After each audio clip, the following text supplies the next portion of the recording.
The Yoyogi National Stadium in downtown Tokyo, a magnificent setting, in fact one that couldn't be better, as we welcome you to day one of the Tokyo 2020 Paralympic Games. And welcome to the cut and thrust, the thrills and the skills of one of the great Paralympic sports, wheelchair rugby. And here is the lineup of today's session. We're going to have 4 teams in action.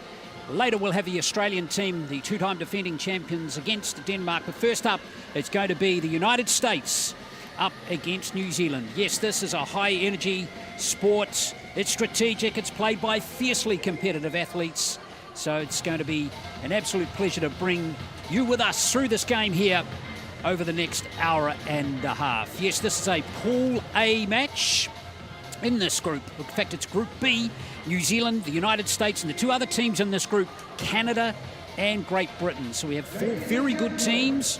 All of them have enjoyed success in Paralympic Games in the past and World Championships. And all of them are going to be very competitive and have high quality athletes. Yes, it's going to be a great game, this one, as we get set for what should be a fascinating competition.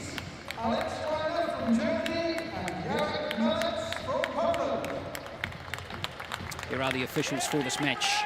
Germany's Alex Schreiner and Jarek Malik of Poland. Let's meet the teams, starting with the United States of America. Let's meet the 2 teams now. Co-captain number 2, Chuck Melton. Co-captain number 14, Joe Delagrave. Number 3, Joe Jackson. Number 4, Adam Scacciolo. Number 5, Chuck Aoki. Number 6, Jeff Butler. Number 9, Eric Newby. Let's actually run through the team for you. Co-captain by Chuck Milton and also Joe Delagrave.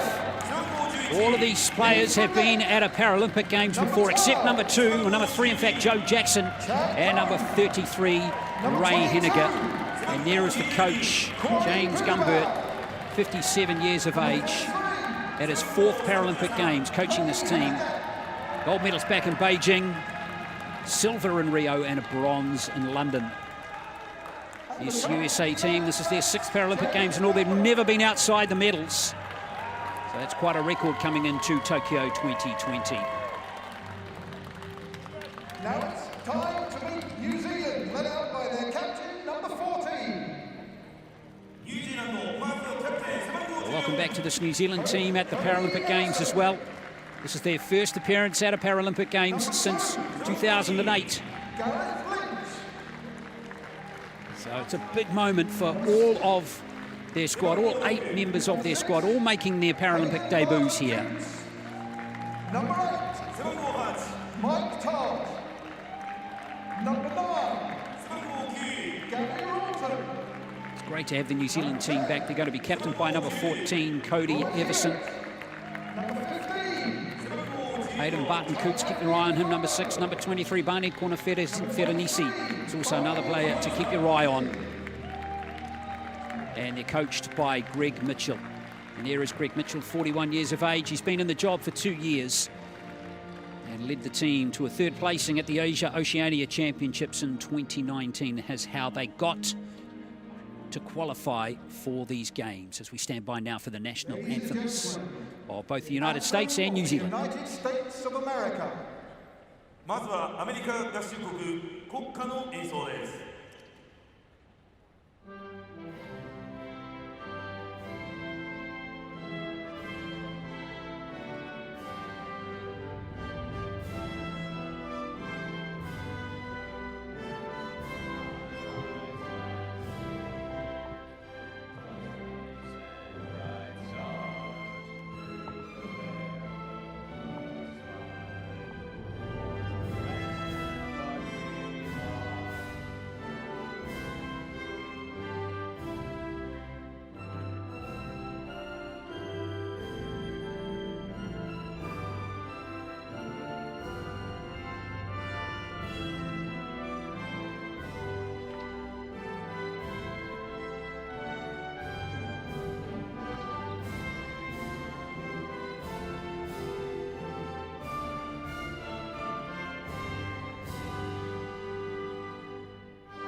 the anthem of New Zealand.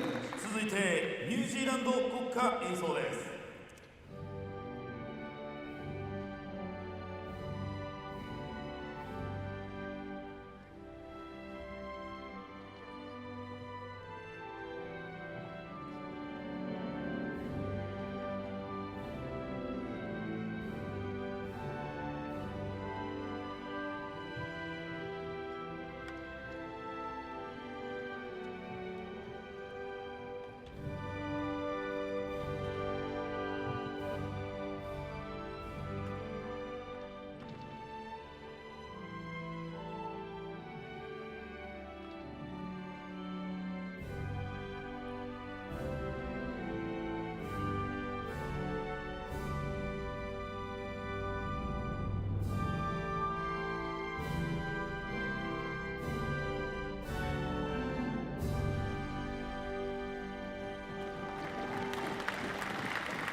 So not far away from a start in this Group B match here in wheelchair rugby at Yoyogi National Stadium at the 2020 Paralympic Games here in Tokyo. The United States up against New Zealand. Stand by now. There's something special from the New Zealand team.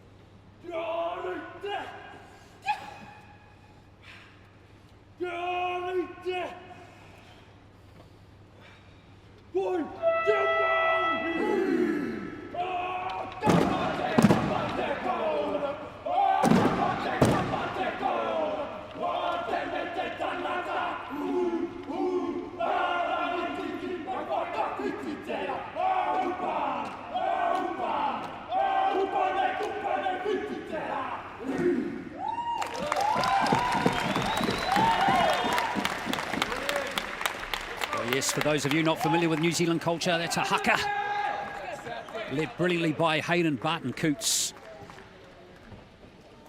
And wonderful to see the passion and the drive in that New Zealand team as we now go through the final preparations for both teams before the start of this match. And here is the starting lineup for the United States. Chuck Aoki, Jeff Butler, Josh Wheeler and Joe Delagrave. You can see the classification on the right-hand side there. That total number must not exceed 8.0. And the higher classification is the more able-bodied player. Here are the other 8 substitutes for the United States, and we'll see plenty of them through the competition and this match.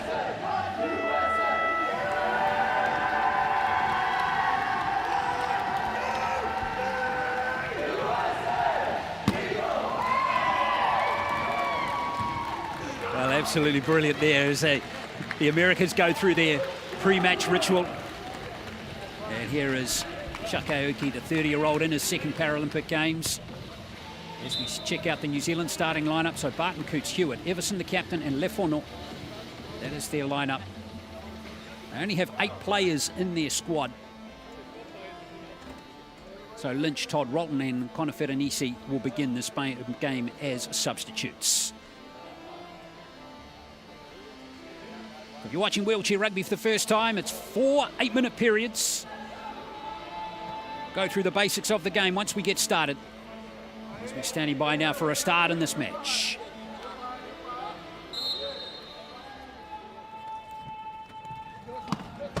It's going to be the Americans with the first possession, and straight away, beautifully done. And an easy score there to number 10, Josh Wheeler. So the Americans take the lead. It's the Americans in the white, New Zealand in the grey. This is a Group B match in wheelchair rugby at Tokyo 2020. And New Zealand now have their first possession. They have 12 seconds to get over the halfway line. So it's like a half-court rule in basketball. You see elements of a lot of different sports which have been incorporated in this sport. And New Zealand have 40 seconds to get across the goal line and score, and they have 24 seconds left. to do that. Otherwise, they will turn the ball over to the American team. And you'll find as we go through this sport that possession is absolute key in this game. Lovely handle there from Barton Coots. But well defended by the Americans. They know the threat that Barton Coots poses. This is Lafono. Choosing time to just soak up a little bit here as we get inside the last 9 seconds. Oh, the pass is not able to be handled there by Hewitt. And New Zealand can't score from their first possession. Well, really interesting to see New Zealand's first attack, and also a good opportunity to see the kind of pressure that shot clock can put on the teams when they're on the offense. They've only got 40 seconds, and if it elapses, it's a turnover in possession, which, as you said, is absolutely crucial in the game of wheelchair rugby, as we're seeing the USA's main man, Chuck Aoki, register his first try of the Paralympics. It's not going to be the last time we're going to be saying those words. No, indeed, and already the Americans up 2-0. So let's see if New Zealand can maybe increase the pace this time. Good hit on the chair there of Hewitt, but he managed to retain the ball. That was good, aggressive play by Delagrave coming in, and now Barton Coots will settle it down for what looks like another set play by the New Zealand team. But you can see the Americans all hovering around the key as Barton Coots just looks to barge his way through.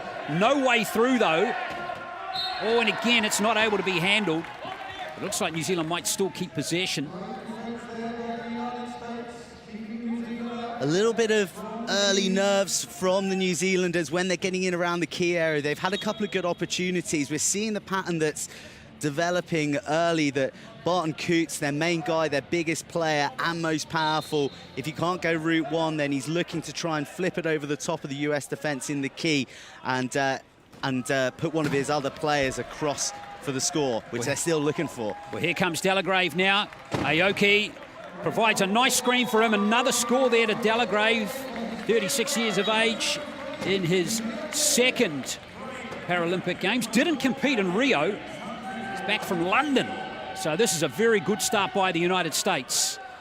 Up by 3 in the early stages of this game. Barton Coots has called a timeout there. Players do have the option of calling timeouts. Yeah, so Barton Coots put under immense pressure in the backcourt there.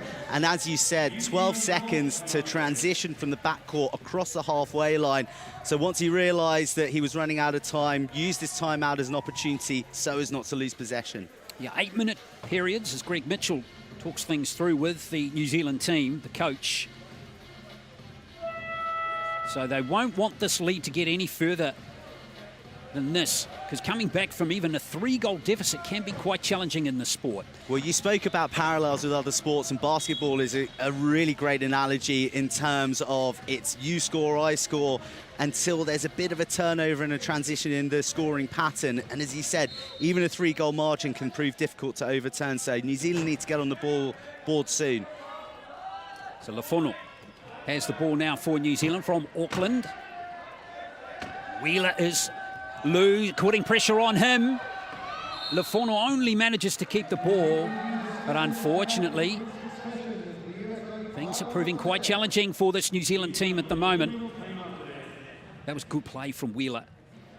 Very good play. So much pressure coming from the USA with a high court press. And again, the pressure of trying to escape your backcourt within the 12 seconds, forcing New Zealand to take another timeout. There's 4 player timeouts, there's 2 coach timeouts, and already New Zealand have been forced to erode their player timeouts down to 2 because of that US pressure. You see Connor Ferenisi is on now, number 23 for New Zealand. Barton Coots nicely gathered. Now he's looking for some support, and he's got some here from Connor Ferenisi, who looks to up the pace. Got plenty of energy, hasn't he? Good manoeuvrability, lovely pass. Barton Coots has a player open on the left. Lovely pass, and the New Zealand team get their score, and it's Cody Everson, the captain, going over. That was better play. Much, much better play. You can see the USA hunting in pack, but Barton Coots, more composure there, and the captain finding himself in space, easily gliding across the line. Another score to the Americans, that's Josh Wheeler. Wheeler's second goal. He's got 2 of the 4 that the United States have scored. Spartan Coots looks to get nice and physical again. Konaferenisi, ambitious pass. Oh, he's managed to get it. Now Everson is there. Konaferenisi's done really well. And he scores. Good work by the New Zealand team. Now that'll be good for Konaferenisi. He's been away from the game for a number of years and was a late inclusion in the New Zealand squad for this Paralympics, but as a 3.5 classification player, he's going to be key for them. Here comes Aoki, and Aoki's going to score again. New Zealand struggling to stop this American attack at the moment. Very good play from the United States. They've scored from every possession they've had so far, and that's excellent wheelchair work from Konaferenisi. Can he get around Aoki? He can. And he has injected a nice sense of urgency into the New Zealand team. Definitely offering a bit of danger with the pace, with the power, and asking different questions of the US defence. Now there's a bit more defensive pressure this time by New Zealand higher, but again, the Americans easily break it down. And here comes Joe Delagrave. Over for the 6th score for the Americans. One thing that's standing out for me is it's 2 goals to Aoki, 2 to Delagrave, 2 to Melton. Sometimes you'll see the high classification players dominating the scoring, but the USA is sharing it around, and that's making it difficult to defend for New Zealand. Barton Coots again under pressure from that inbound pass from his captain. But here he goes, the big Aucklander.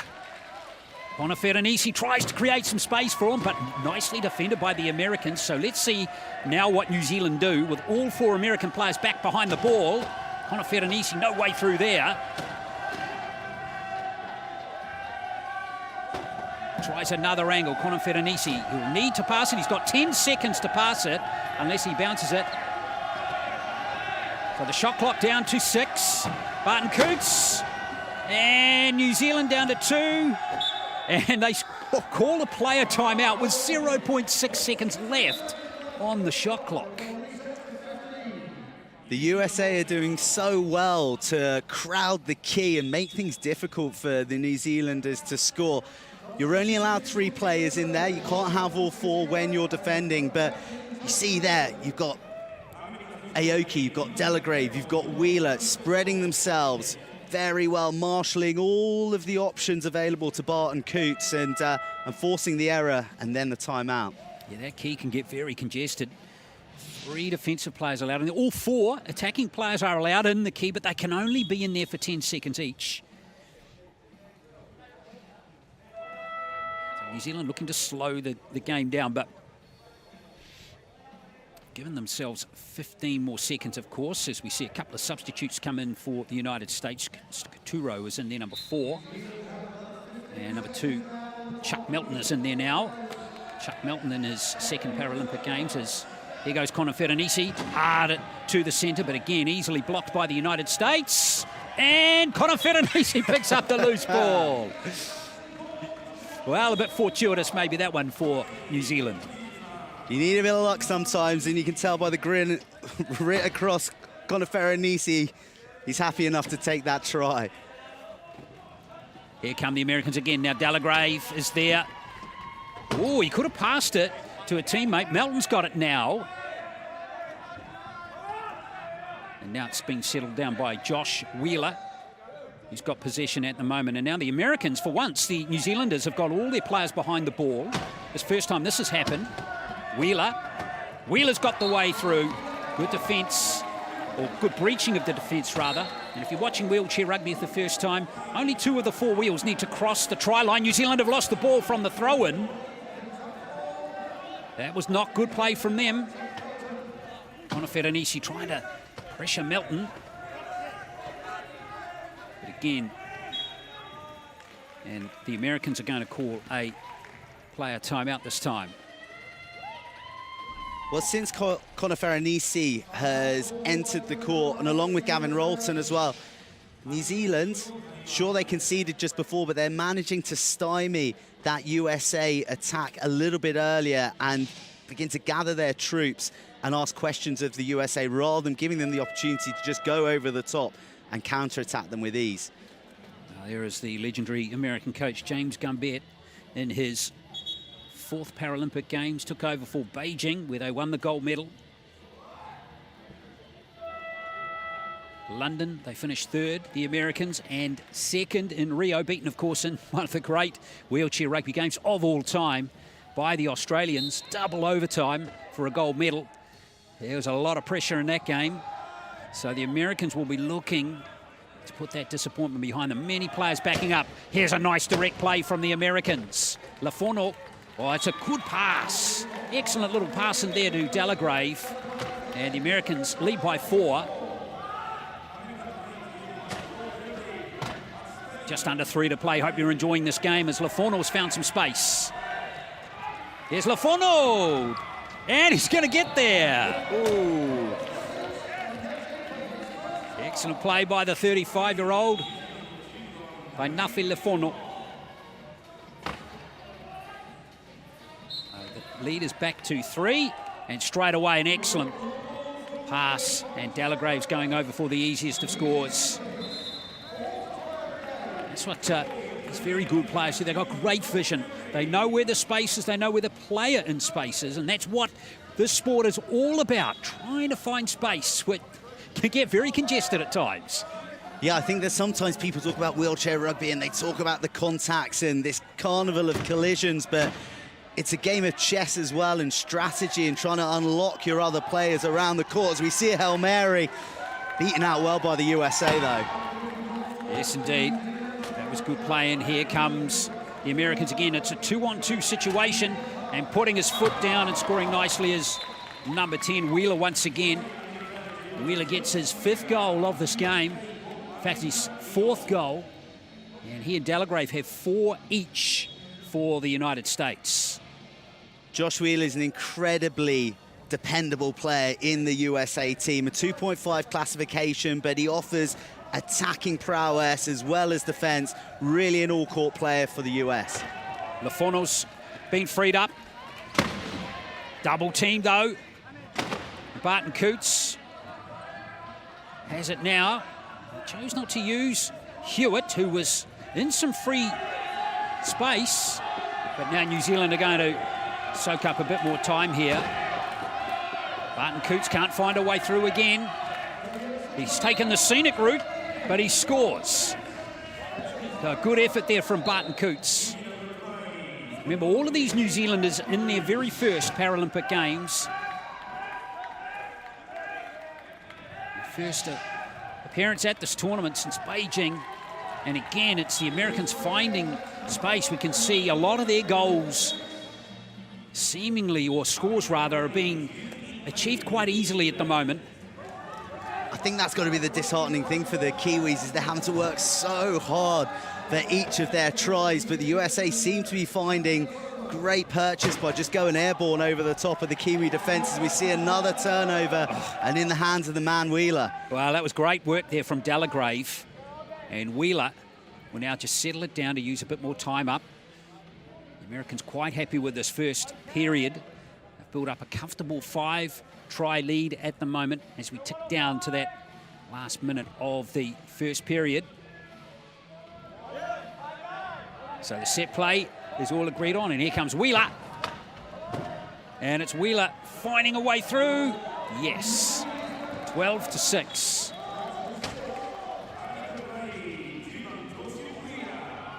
Josh Wheeler, who has the nickname Wheels. It's original, isn't it? Here come the New Zealanders. Nice play. And there is a nice ball over to Lafono, but wonderful work there from Josh Wheeler, the man we were just talking about. Fantastic desperation from him to stop that score. Check out this. He's got there just in time. Really good work from him. Flips over in the process, and you know, it's that kind of energy that's made him the most influential player of this quarter. You know, USA up by 6, healthy lead, but Wheeler not allowing an inch. Well, that's what you want as a coach too. You want to see your players, almost they take the score out of the equation. You want to score when you've got the ball, and you want to do everything you possibly can to stop the other team from scoring, which is exactly the great attitude we saw from Wheeler there. Barton Coots. So New Zealand will have one last play. There's a differential of around 11 seconds between the end of the first period and the shot clock here. Now Barton Coots, Lafonal, and it's a couple others trying to find space for him. There might be some space on the right there. He can't get through. And it's been turned over. He held the ball for 10 seconds. So the United States will have 13.9 seconds to score their last try, perhaps, of this first period as Aoki finds some space. Look at the pace he can generate. Oh, brilliant. Oh, Barton Coots did brilliantly, but Aoki can still score with less than 3 to go. One last play for New Zealand here. Oh, they've got to be careful with America getting another turnover there. So that's the end of the first quarter. It's been a very good effort from the United States in this first period. In this Group B match, it's the United States leading at the end of the first quarter by 13-6.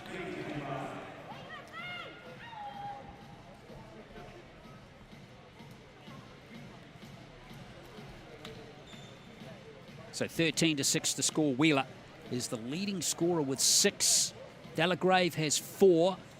And Aoki has 3. And leading the scoring for New Zealand is Barney Konaferanisi with 3. But Wheeler has 6 tries and 3 steals. And that is stellar play from him so far. That's the stat that really sticks out, isn't it? Yes, 6 tries. I mean, that's a good bit of business in the first quarter, but those steals is emblematic of the pressure that the USA are putting on New Zealand every time they're in possession. It's a pain getting out of the backcourt. It's a pain unlocking the key, whereas the USA, as we've spoken before, seem to be freewheeling down the court, going over the top and not seeming to have to work quite as hard for their tries. Well, so plenty for this New Zealand team to try and sort out as they can hopefully try and find a way back. There's Everson there, one of the players from Christchurch, which is in the South Island of New Zealand. New Zealand have been to 7 World Championships in their history, and their best was 2nd, 2006, 1998, 11th in the last edition in 2018. As we check out some highlights of the first quarter, and really the Americans got going very early, and it's Aoki, one of the influential players. We've talked about Wheeler as well. Lafonal brilliantly to control his chair there. But just those errors, those basic errors, turning the ball over, are just making things a little easy for the United States, as Aoki pinched another goal, or another try rather, just before the end of the first period. We've got to remember, though, as well, there is a rust element to both of these teams. Listen to Chuck Aoki before the Paralympics. It's 18 months since these teams have played anyone. So they've been on the training court, knocking 10 bells out of each other. So they're kind of like caged animals wanting to hit a member of the opposition. But also, you may train smartly, you may train accurately, but that doesn't exactly precisely relate to when you're in the Paralympics. The biggest show, the biggest chance, the biggest stage to shine in your sport. And with New Zealand having been away from the Paralympics for a long time, it's naturally going to take them a little bit more time to settle. But you have to applaud the USA, who have come out with incredible intensity, work rate, and just ruthless surgical punishing of any Kiwi errors. So 13-6 to score in this Group B match here at Yoyogi National Stadium.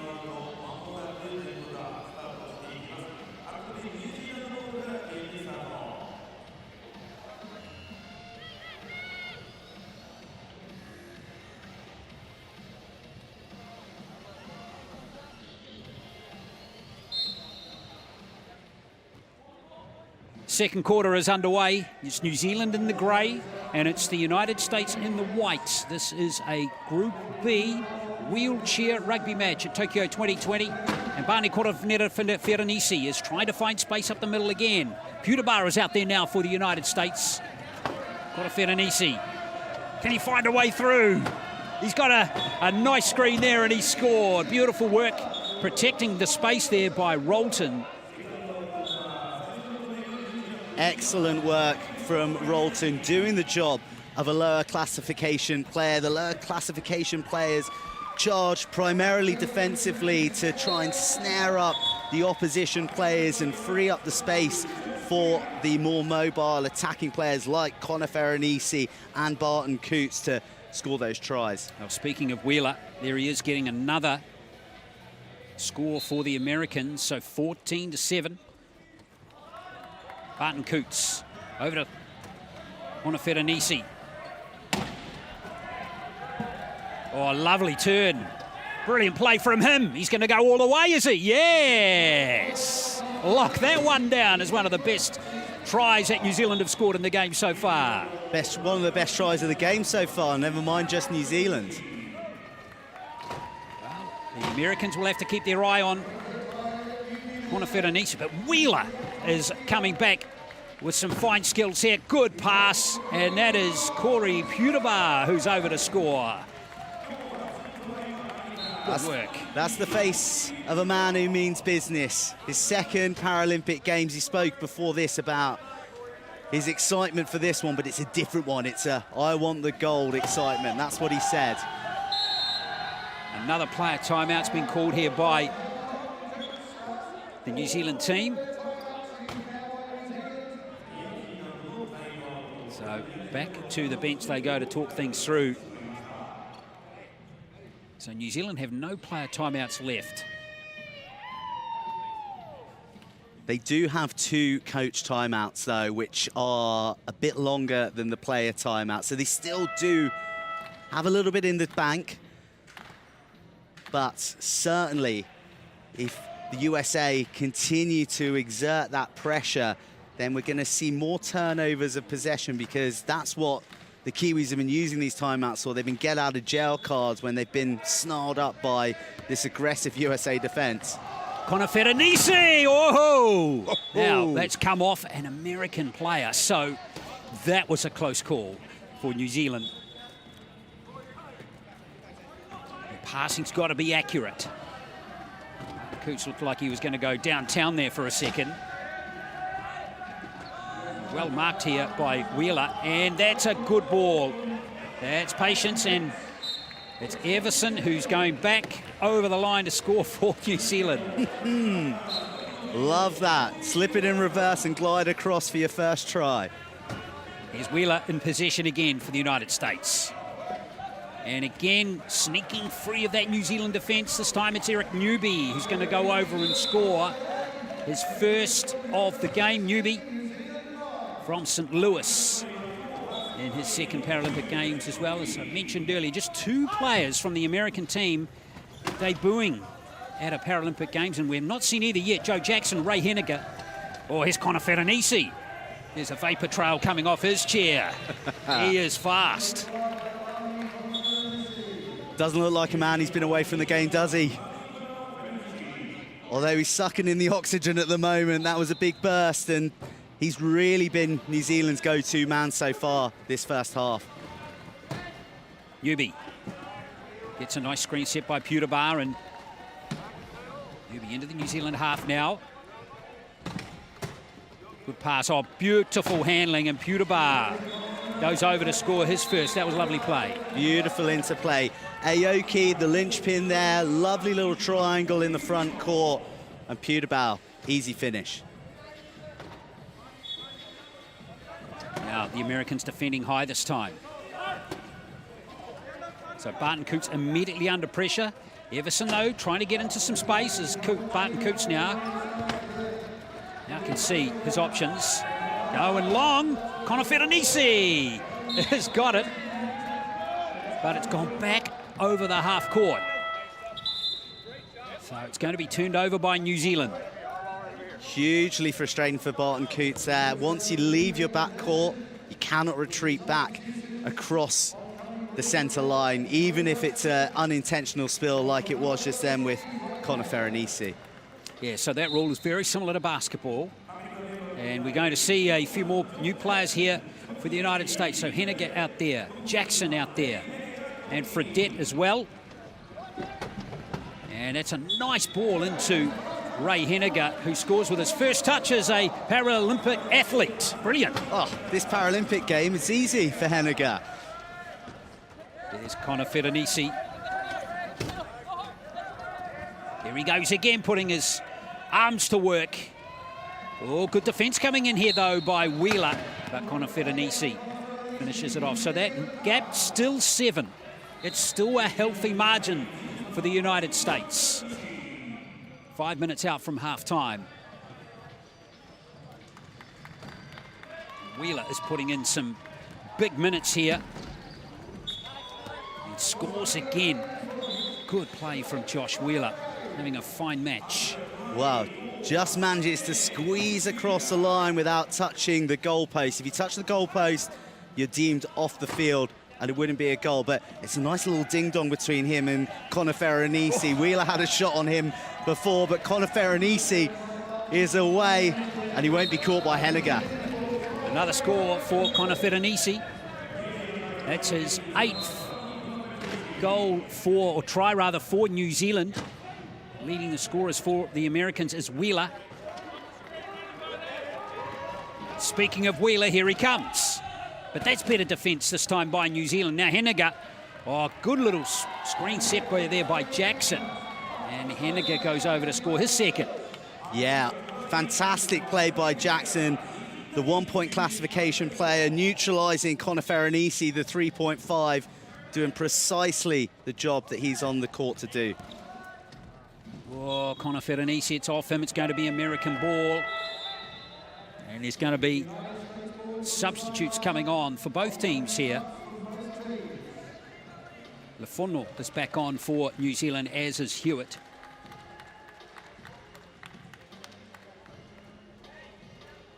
So Connor Ferenisi still out there, as is number 9, Gavin Rolton.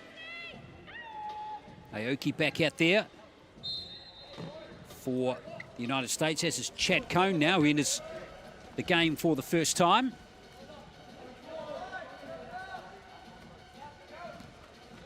So New Zealand got to defend this one all around the key as Aoki looks to engage the defence. Oh, that's brilliant play from Putabar and also Cone to create the space there for Aoki. Ferenisi's got to get his arms going fast here. Putabar trying to desperately stop him, can't do so. Well, that seems to be New Zealand's best tactic at the moment. Just get the ball in space to Connor Ferenisi. Yeah, it's a tactic that's working well. In fact, Putabar, who's just come on, prior to that, he was sticking to Connor Ferenisi like glue. So it looks like he's been charged with trying to stop Connor Ferenisi, the 3.5 classification for New Zealand. But in truth, if New Zealand are going to overturn this deficit that faces them at the moment, they're going to have to develop a bit more variety to their attack. We've seen how the passing of the USA is unlocking the Kiwis, whereas at the moment, it's give it to Connor Ferenisi and go, my man. Well, defensively at the moment too, New Zealand are having problems as Putabar. Oh, lovely evasive skill work there from Ori Putabar to score another one. The Americans actually haven't turned the ball over in this game yet, which is quite incredible. New Zealand have turned it over 5 times, the United States none. So New Zealand need to find a way to continue attacks like that, but they also need to find ways of unsettling this American attack at the moment, which is just humming really well. Aoki, there he goes. Brilliant work from him. That's excellent wheelchair rugby by the American team. They make it look easy. He looks so composed, doesn't he, when he's moving through all that steel traffic. And, you know, one thing that we're seeing is that once he's evaded 2, then it's a mismatch in the numbers, and he seems to be coasting through with ease. Well, New Zealand turn it over again. A little hasty, perhaps, with that play to get things going once again, and the Americans have got the ball and can now get to a 10-try lead in this game, which is a huge margin as Aoki. He's going to take them on his own. Good defence from Ferenisi to shut that gap. Trying to steal it off Aoki, but Aoki, there's all those years of experience coming through. But is it going to count? Yes, it is. In fact, it's just maybe a flat tyre on Ferenisi's wheelchair. These machines are very impressive these days, aren't they? Yeah, just a bit of a blowout for Ferenisi. It's just like Formula One pit stops. In a blink of an eye, he's back on the road. So Wheeler with 8, Ferenisi with 9, the leading scorers in the game so far. And here comes Barney again. Oh, great hit there from Putabar. Oh, it's got into the hands of a Kiwi player, and it's Hewitt. Hewitt gives it back to Ferenisi. But the Americans have adjusted nicely. They've got all their players again back behind the ball. Provide a big white wall there, perhaps. No way through there. Shot clock down to 10, and Ferenisi. Hang on. There's a score. So New Zealand cut the deficit back to 9. Putabar's skills are very impressive. He could turn his chair on a dime, couldn't he? Wonderful play from him. Very, very mobile. Just looking at the Kiwis attacking there, and of course you got the pressure of the shot clock, you got the pressure of the USA in defence, but you've also got the vocal pressure of the whole USA bench to the right-hand side, giving them heaps as they're trying to unpick this defence. It's tempestuous out there. Oh, Lafono has dropped the ball, and that's going to be American possession. You'll find as we go through that not only are these American players fantastic attacking players, but defensively they're very good as well. There's Aoki. So quick at seeing when an opportunity might materialise. He's just happy to soak up a bit of time in the meantime. Here he goes now. Chuck Aoki. Oh, yes, he's found a way through. Just snuck through an alleyway that had been created for him by Cone. Good hands from Ferenisi. Is New Zealand are going to score through Barney Ferenisi. That's good play. And he goes for his 10th try of the game. I mean, he's got impressive power and speed because he's just stripped Chuck Aoki there, and you don't see that too often. So really, really showing his worth in bringing him back into the Paralympic fold for the Kiwi team. Aoki. Ferenisi working hard on defence, but again, the vision that Aoki has. Almost has a special instinct to know that there's a player down the court. And it was Putabar that time who goes in to score. And it's another try for the Americans, 11 their lead as we enter the last 2 minutes of the first half. Lafono tries to go through this time.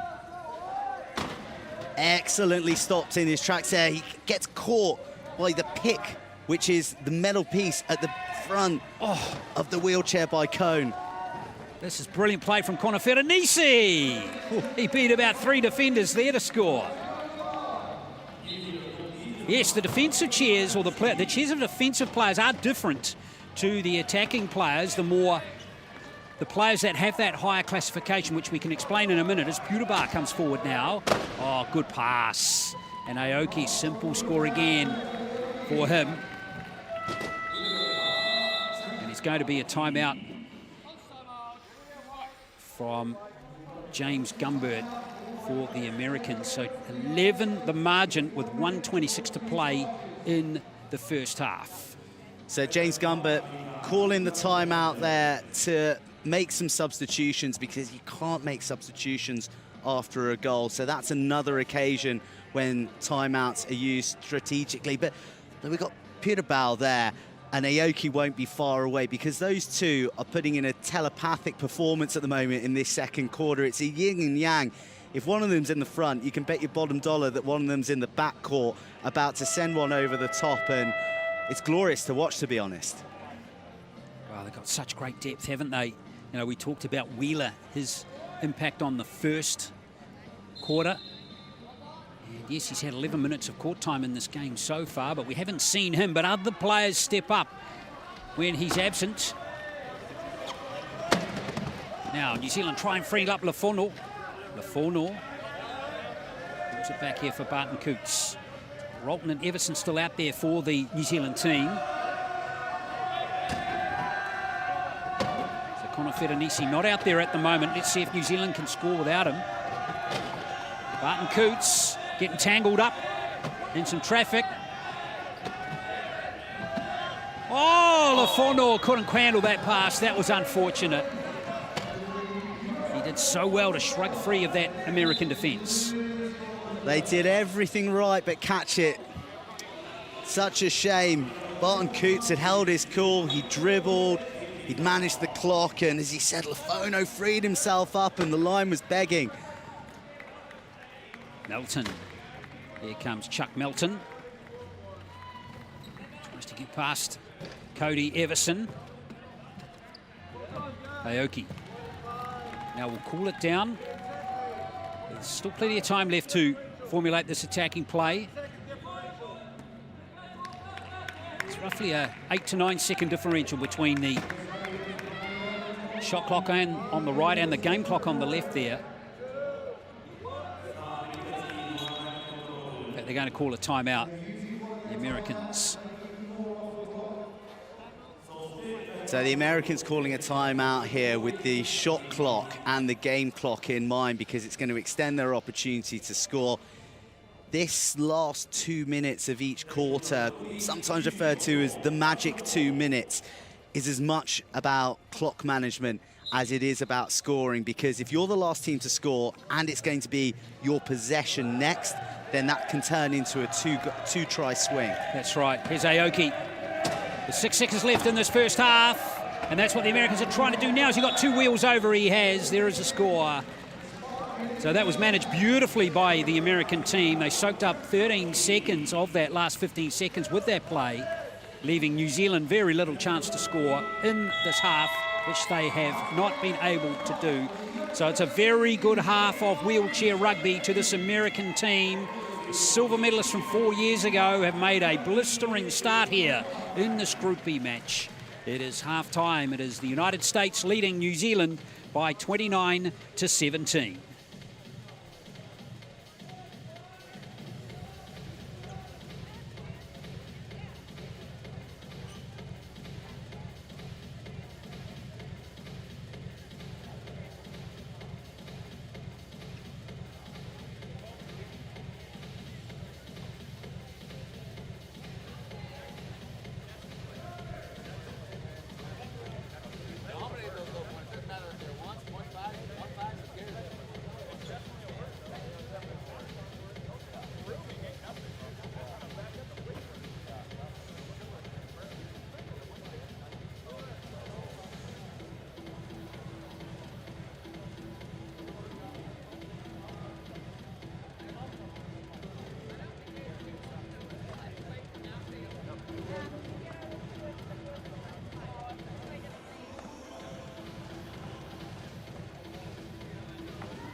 So let's have a look at some halftime stats for you. The score 29-17. Critically, the Americans have not turned the ball over in the game. New Zealand, 7 turnovers. Also 3 steals to none to the United States. So those statistical categories are critical in explaining why the Americans are up by 12 goals at the end of the first half in this Group B wheelchair rugby game. It is the United States leading by 29-17. We'll have the second half for you very shortly.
the Yogi National Stadium here at Tokyo. Hope you're enjoying this Paralympic Games 2020. And here at the wheelchair rugby in a Group B match between the New Zealand team and the United States. It is the United States leading heading into the second half, 29-17, a 12-goal margin.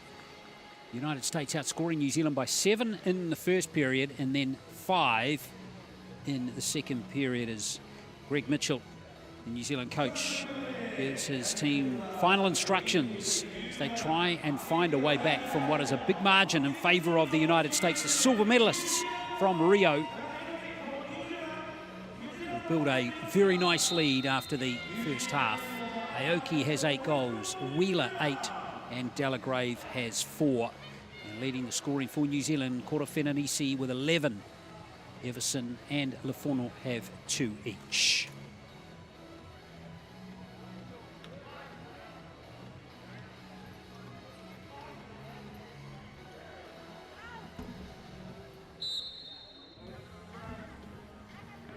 And the second half is underway in this wheelchair rugby Group B match between the United States and New Zealand. It's the USA in the white, New Zealand in the grey. And it's the United States that have the first possession.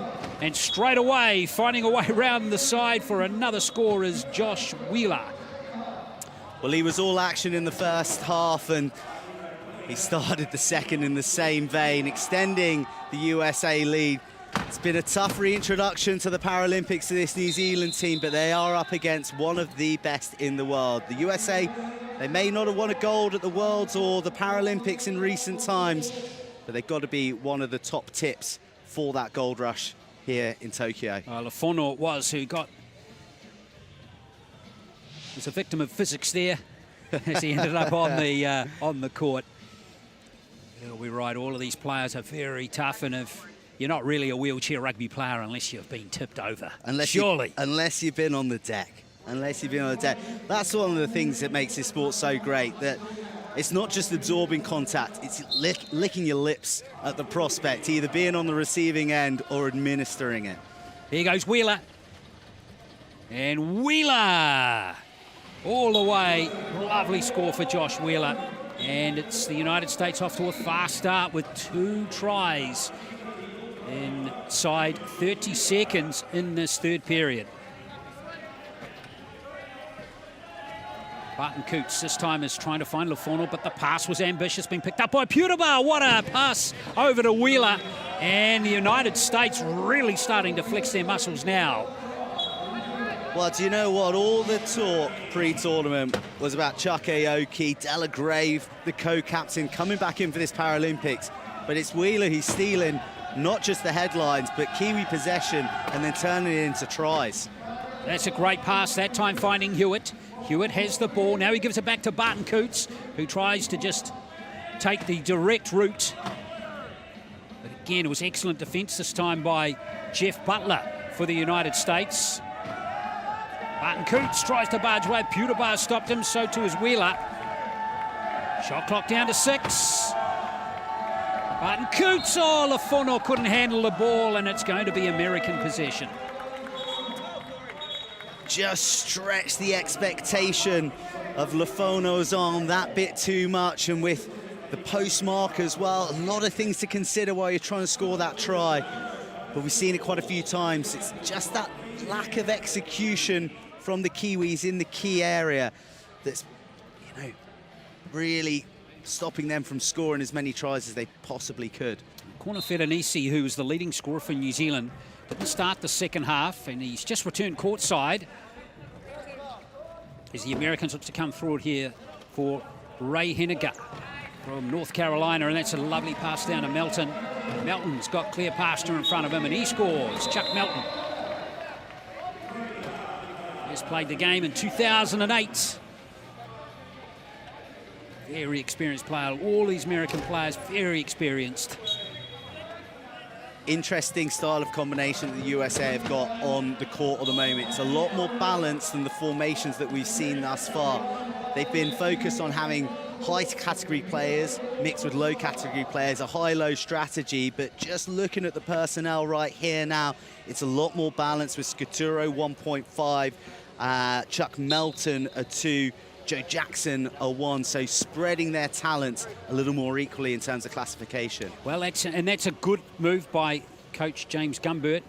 I mean, you have to be a mathematical genius, I reckon, to be a really good coach in the sport too, to make sure you don't exceed that 8.0 limit. As Henniger, oh, he's found a way through. Excellent try for Ray Henniger. He's perhaps one of the most least experienced players in the American team, having formerly been a wheelchair basketball player. That's a great pass to Lafono. And Lafono goes all the way to score for New Zealand. Well, you say inexperienced from Henniger. It's been a 12-year journey in the making to get here. Picked up from basketball, as you said, but 12 years before he finally caught the eye of James Gumbert and be over the moon to be making his Paralympic debut. Well, here he is here scoring. Some very good individual play from him. But you can see the eyes of a very good wheelchair rugby player. As soon as he scores, it's all about defence. It's all about stopping the other team from scoring. Oh! Wonderful play. What a pass from Barton Coots, or two. What a catch from him. That needed to be on the money, though, that pass. There are a lot of arms up there. Now that's a better pass this time. And here comes Hewitt to Barton Coots. So New Zealand are ready to make 3 substitutions at the next stoppage. But remember, you can't substitute any players after a try is scored. And that's a very nice gather there. Lynch it was. And Barton Coots can't handle. And Henniger, and it's there. They've scored with 2 seconds on the shot clock. Barton Coots gets the try. By hook or by crook, and they deserved it as well. They fought so hard to unlock that USA defence, so glad to see them eventually get across the line. Here come the Americans once again. This is Melton getting good protection from Jackson, and it's just Barton Coots back there. That was only one way that was going to happen. As Henniger, like a good Kiwi rugby player, always take the player with the ball. But sometimes... Or without the ball, sometimes. Oh, come on, that's a bit harsh. Here's Barton Coots and Lafono. Here's Lafono in clear court space. Oh, good pass to Barton Coots, who's gathered that one beautifully. That's better play from New Zealand. That's nice, more accurate, using the passing to move the USA defence around and crucially catching it at that point with the line begging. And you're seeing a bit of fire from Barton Coots as well. We saw the shot that he just put in as well, but also when the USA are trying to lock up the Kiwi players, he's thrashing around and really making a nuisance and getting that aggression up, which is, I think, maybe something that we want to see more from New Zealand, and specifically those big physical players like Barton Coots, like Connor Faranisi. Away goes Henniger again. Gee, he's good, isn't he? Another fantastic score from him. And he is starting to mount with these tries. 7 for him now. And he's only been out there for 3 minutes and 12 seconds. This Paralympic racket, easy for Henniger. Remember, this is his very first game at the Paralympic Games. He and Joe Jackson, debutants. And there's a wonderful pass down court. Oh, nicely gathered there by Gareth Lynch. But he's a defensive player and he needs some support, and that's been stolen legally, says the referee. And away comes the United States again, Melton. And it's Henniger once again.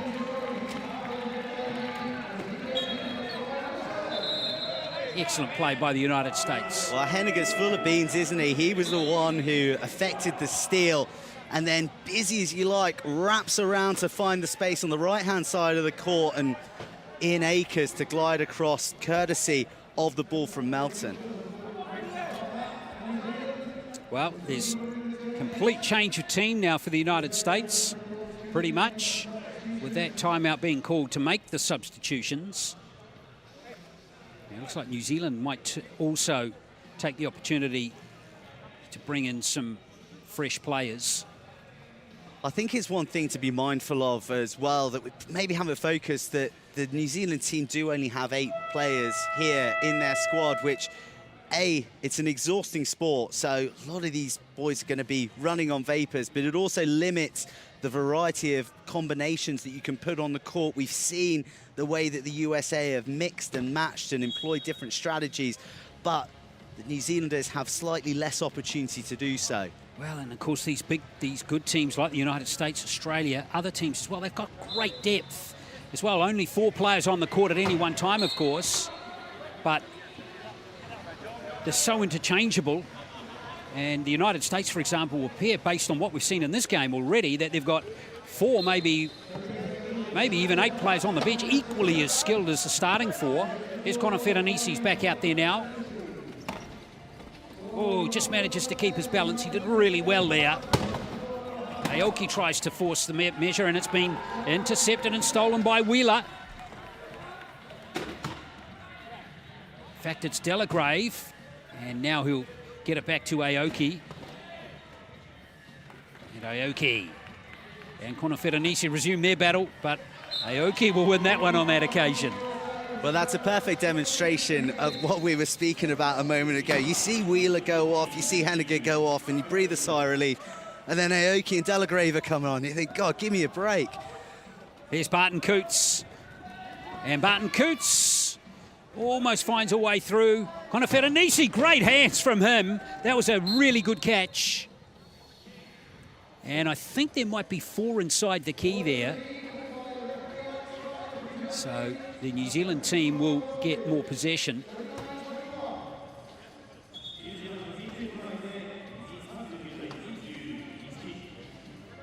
So the error in front of the goal called the key. In fact, it will be turned over. In fact, the Americans will have possession. Here's Chuck Aoki. Yes, finding the open space down the court. But good defence coming in from Connor Ferenisi on Eric Newby, but there's Aoki. That's excellent support play. Well, believe it or not, Connor Ferenisi's blown out another tyre. Oh. He's an expensive habit to keep, isn't he? Well, he's all energy. In terms of toys.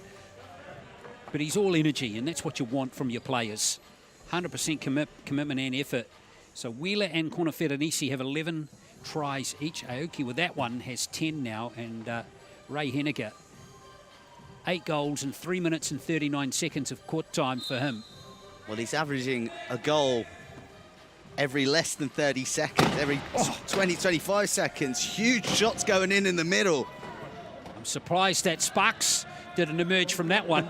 Here comes Connor Ferenisi with his first score of the second half, and the margin's back to 18. So it has lengthened out quite considerably in this third period by 6 in favour of the United States.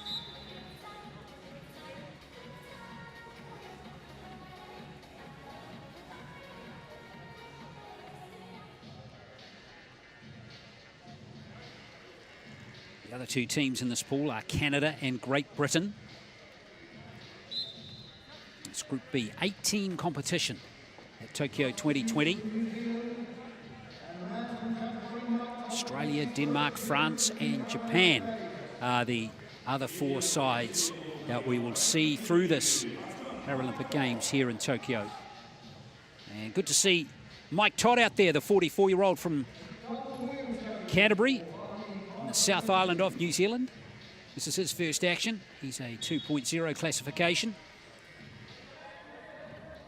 And good to see him out there now having a crack against these very good American players. And that was excellent play from Connor Ferenisi, almost turning the ball over there, almost steal the ball for New Zealand. And remember, New Zealand still haven't registered a steal in the game or forced a turnover from the American team, which is pretty amazing that the United States have gone through this almost 3 quarters now with no turnovers and not conceding a steal.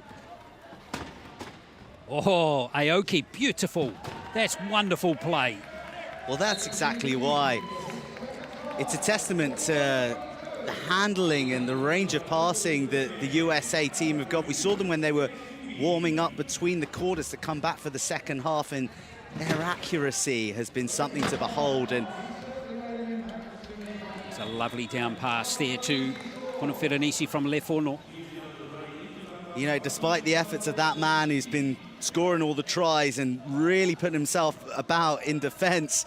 Here we go. This is a race we want to see. Oh, who's going to win it? Now, it's going to be American ball as Aoki tumbles. He'll be all right, though.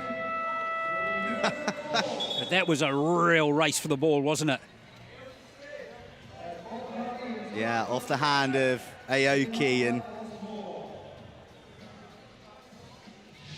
I think that's a part of the game that Conor Ferranisi's here for, isn't it? Well, it's just an example of how determined these players are to win. I mean, this is elite sport, and it's all about giving your absolute best. Now, Aoki back in possession. And again, it looks like the United States, well, here comes the play. Maybe that sparked up Aoki, that tumble. I'm going to show you how to play this game, and he answers in pretty emphatic fashion right there. You know, when Aoki's on the court and the USA team move into this formation like 4 jets about to strike, it's just ominous for the New Zealanders. Oh, wonderful score for Conor Ferranisi.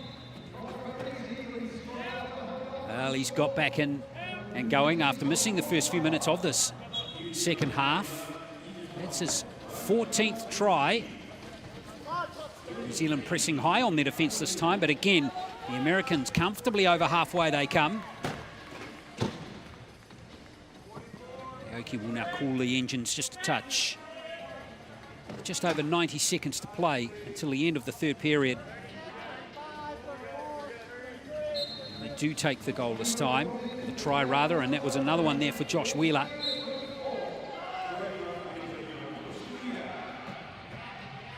Todd starting to work away as Lafono. Looks to get play again, going again. His pass just been gathered by Conor Ferranisi. Don't know if he was the intended recipient initially, but he got the ball. Fabulous bit of control from Conor Ferranisi there. I concur with you. Not sure that he was the intended recipient, but he did very, very well. As we see the mechanic come on yet another time. They need to re-engineer wheels specifically for Conor Ferranisi, the workout that he's given them on the court out there. But I think New Zealand have the inbound. It's the third tire he's blown in the match. As he looks to try and get position. He's double teamed. And straight away, that's going to free up space for Todd. Todd looking for support, and he's found it through Conor Ferranisi. Oh, that was always going to be a tough one for him to control and gather. Difficult travelling at pace, low bounce on the ball with the touchline drawing into the horizon. Very, very difficult, but that was better from the New Zealanders. They unlocked the USA with a bit of passing, and maybe if Todd had backed himself, could he have made the line? Oh, here's Chuck Aoki in the clear again. And there is the Americans' 44th try. And Aoki now joins Wheeler with 12 at the top of the American standings.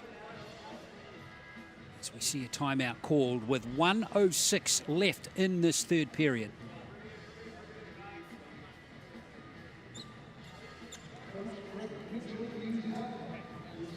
No coach timeouts left for New Zealand.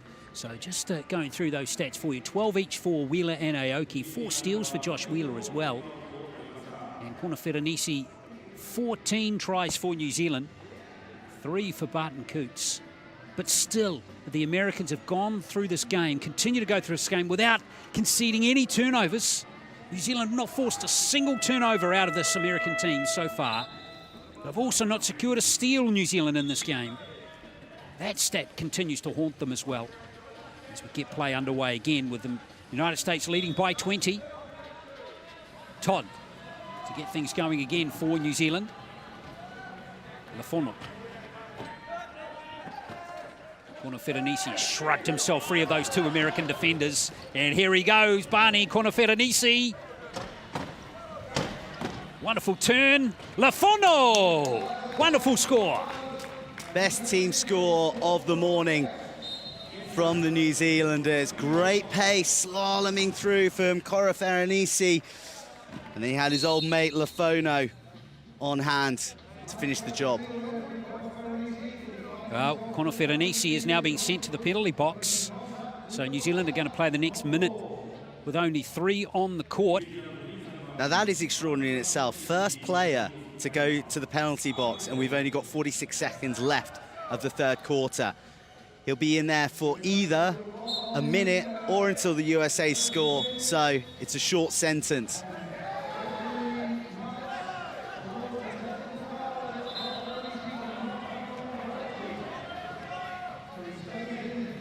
So 45-25. And New Zealand playing with just 3 on the court at the moment. Todd will pick up the loose ball.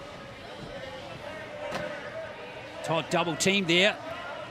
He's only got 10 seconds to get rid of the ball. And the turnover's been forced, and the Americans have it. And this is Wheeler. Todd. Oh, Wheeler, beautiful evasive skills there. And it's 21 try margin now. So we see there that Connor Ferranisi was released from the penalty box, and Chuck Aoki had positioned himself to block him from his progress onto the court. He's done that to try and neutralise the high category player, but New Zealand have smartly got Connor Ferranisi to take the inbound throw. They can nominate him to do that, and that frees him up away from the attentions of Aoki. Well, it didn't work, though, that tactic on that occasion, as the United States now will settle it down for the last play of this third period. Here they come, the white wall. It is Aoki. The space was created, but New Zealand closed it down pretty effectively.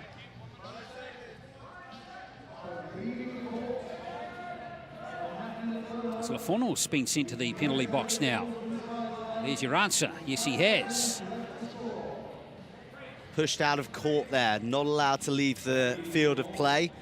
And one of the Americans smartly forced him out.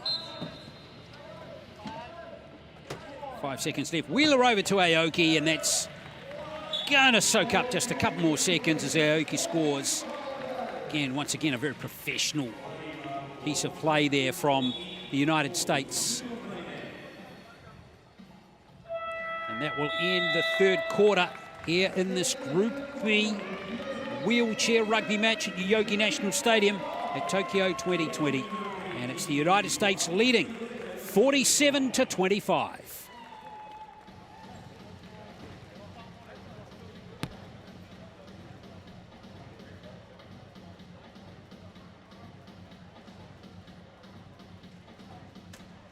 Well, the Americans outscoring New Zealand by 10 tries in that quarter, 18-8. That's their most dominant quarter of the game to date.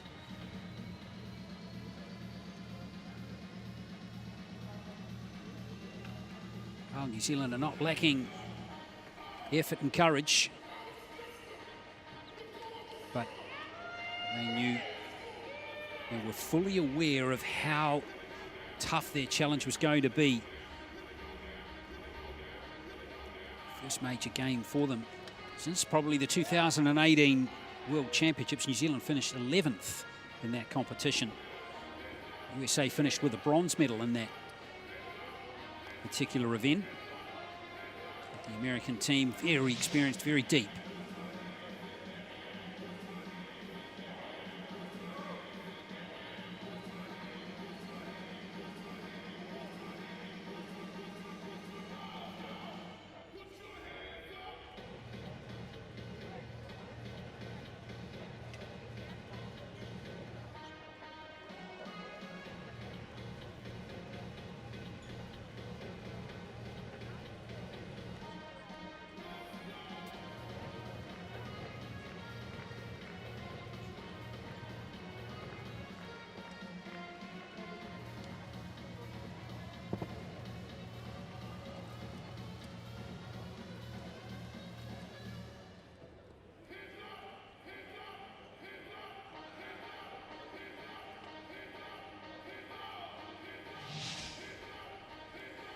Some of the highlights there of that third quarter as Coach Gumbert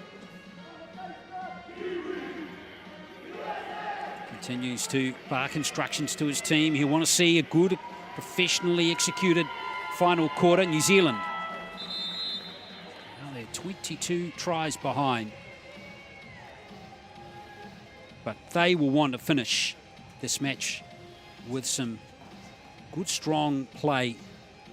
Try and take some confidence into this next game. So,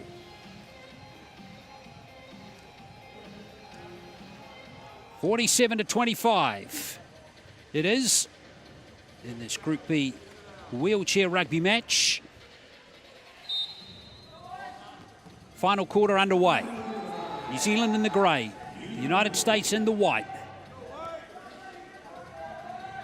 And New Zealand with a huge mountain to climb come back into this contest. Konofera-Nisi and Barton Coots out there now. Way through there for Konofera-Nisi, easily defended by the American team. Konofera-Nisi still in possession.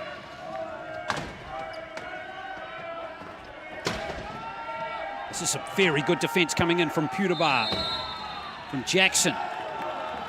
And there is the turnover. Wow, it was like a house of haunted mirrors for Konofera-Nisi. Everywhere he turned was a white USA jersey, no matter the efforts of his teammates around him to block and impede and for him to manoeuvre. The USA defence has simply been mighty around the key. Pudabar off the pass from Delagrave.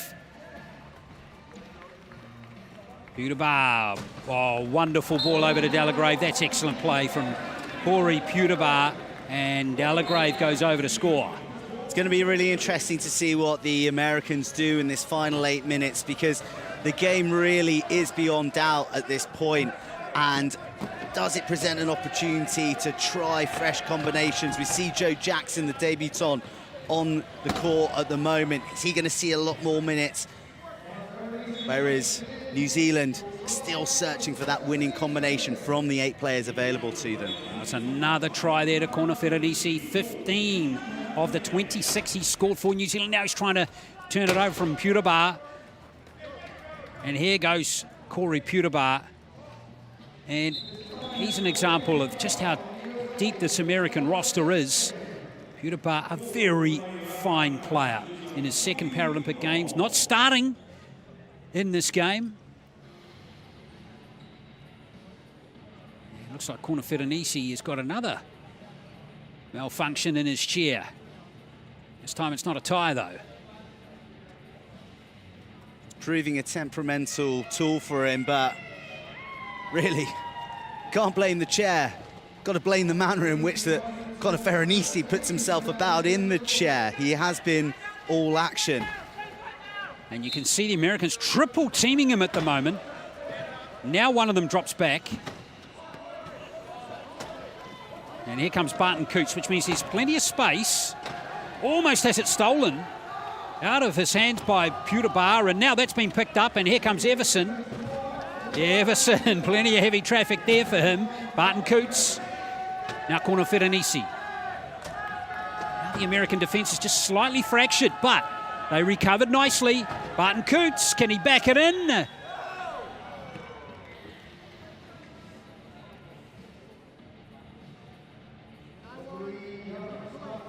that was a violation inside the key. And Pudabar is going to be sent to the penalty box. So New Zealand will get the ball back. First time we've seen an American player sent to the penalty box in the game. Barton Coots. And now Konofera-Nisi.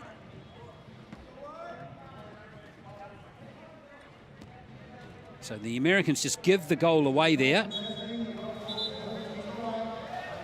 As Pudabar is allowed back on once the score is secured. Oh, there goes Pudabar upping the pace straight away. He's very active, isn't he? As Delagrave. Oh, that's beautiful. What a wonderful try from Joe Delagrave.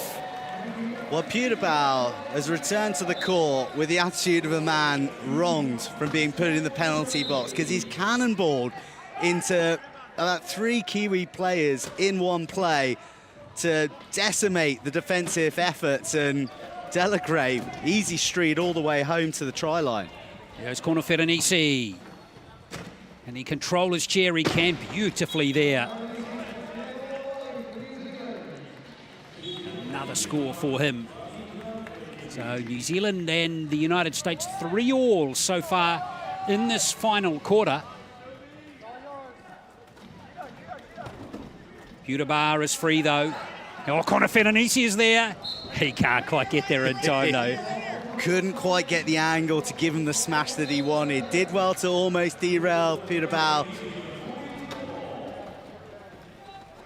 Joe Jackson is tangled up there. Barton Coots, long ambitious ball down, but it's been taken away by Newby for the United States. And here's Delagrave once more. Newby gets some defensive attention there from Barton Coots.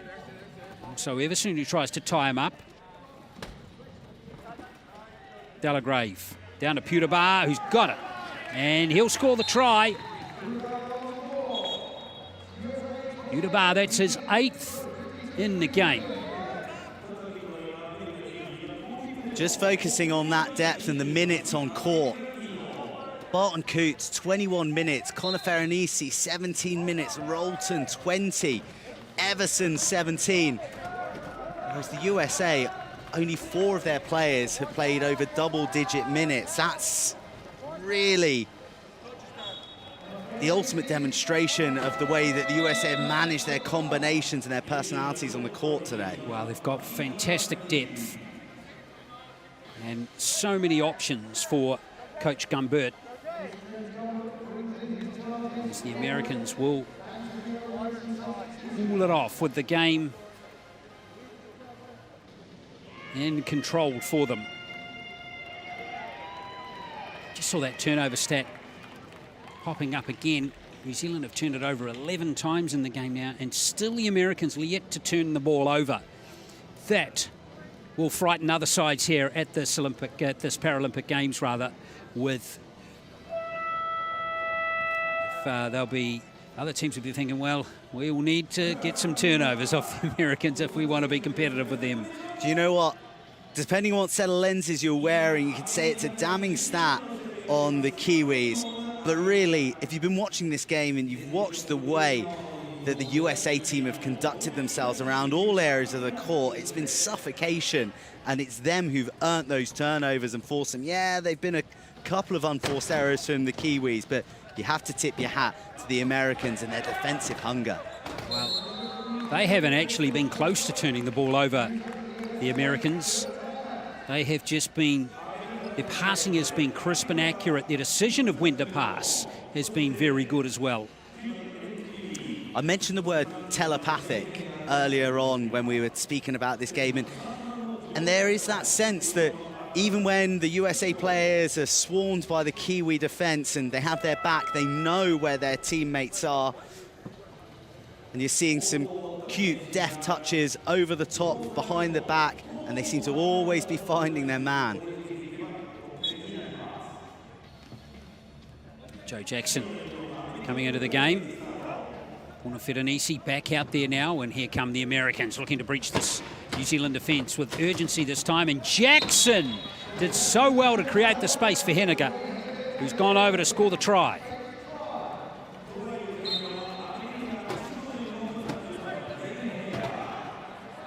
There's Barney Conor Ferenisi once again. Well, he looks to just take on the American team on his own once more. Over the halfway he goes.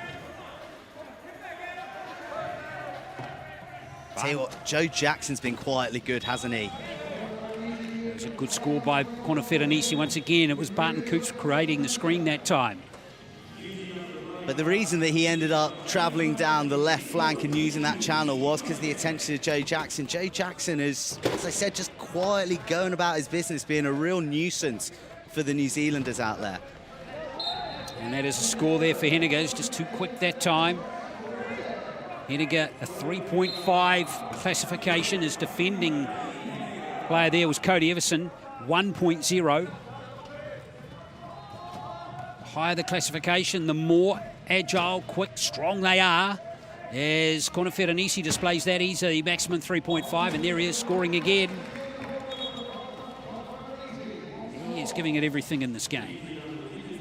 20 tries now for Barney Koneferenisi. If you're not sure about the origins of that name, his parents are Samoan. And here is Milton.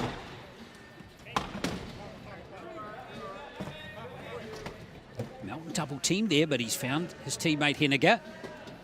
Player open on the left there, Scaturo. We haven't seen too much for him in this game. And it is going to be a score there for Melton.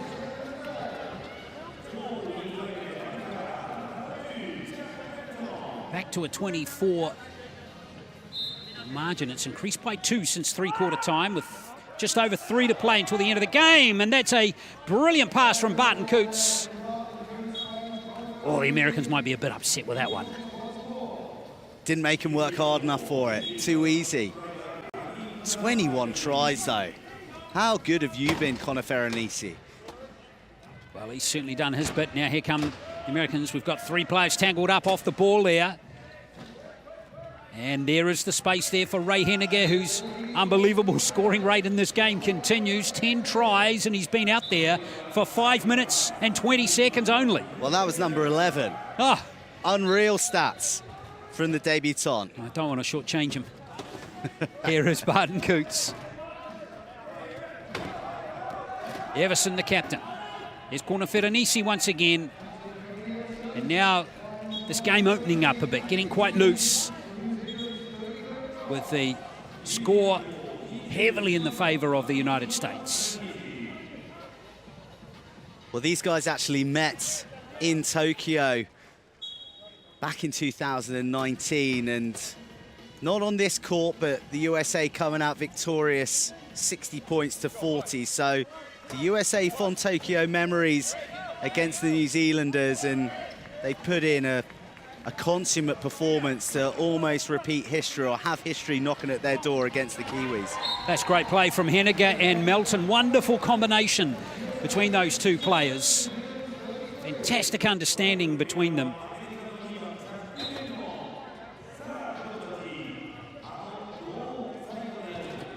Barton Coots. Space down the right here. And there's Koneferenisi getting free of his marker again. 3 Americans around him now. Here's Barton Coots. That means players are open. Barton Coots has the ball. Oh, good pass. And that's Everson going over for the score, the New Zealand captain. Excellent play from Everson, just ghosting away from the attention of the Kiwis. And you've got to say that Barton Coots has found his range in passing. That left hand's really working. Bit of artistry from him in this fourth quarter. Adam Scaturo, 42 years of age, he scores. He's from Arizona. This is his 3rd Paralympic Games. Now he's working hard on defence. As Koneferenisi only just stays in the field of play. Whoa! Oh, how about that for a slick move? Koneferenisi. Oh, well, he's either going to get atomised by the big shot coming in, but snake hips to evade the big shot. Inside the last 2 minutes, there's Chuck Melton. Get some defensive pressure there from Hayden Barton Coots. And the New Zealand bench like that one. Plenty of fight, plenty of spirit from the Kiwis. The scoreline may not be in their favour, but they're playing till the very end. Each and every one of them, you know, you could see the whole bench are living and breathing every ball as well there. Oh, don't forget, though, that New Zealand team, all of them making their Paralympic debuts here. And only 2 American players of the 12 selected are making their debuts. 10 of them are veterans from previous Paralympic Games. They know all about what's required, and there's Putabar going back and scoring the try. Oh, lots of good play coming in from the Americans. It's been a real true team performance. True team performance indeed. You look at the thing that stands out, as well as their defence, the variety of tries they've scored. It's been an all-court affair. They've gone long, they've picked the lock through intricate passing, or they've gone route one with power and pace. They really offer a mosaic of attacking moves. Beautifully gathered by Corey Putabar once again. And the 60 is up for the American team. Oh, don't want to get into a staring contest with Chuck Aoki. You're going to come off second. Here's Barton Coots. Great pass all the way down court here. Oh, some great evasive skills from Lynch. Oh, Barton Coots says hello. Gareth Lynch, though, is an offensive player. And he was put under severe pressure there.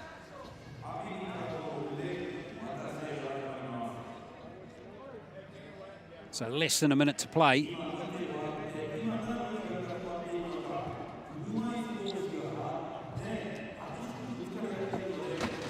Chuck Melton at 43, the oldest player in this American team. Going down through their ages, just one player aged under 30, and that's Corey Putabar, and he's already in his second Paralympic Games. Here comes Joe Delagrave, a very experienced team. Delagrave, there is Putabar.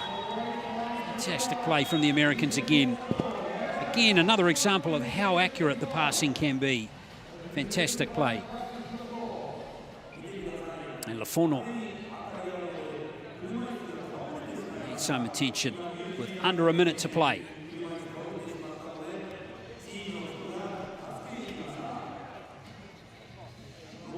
Oh, here he is, Lafono. He's been another player who's tried hard today. Been to 2 World Championships for New Zealand.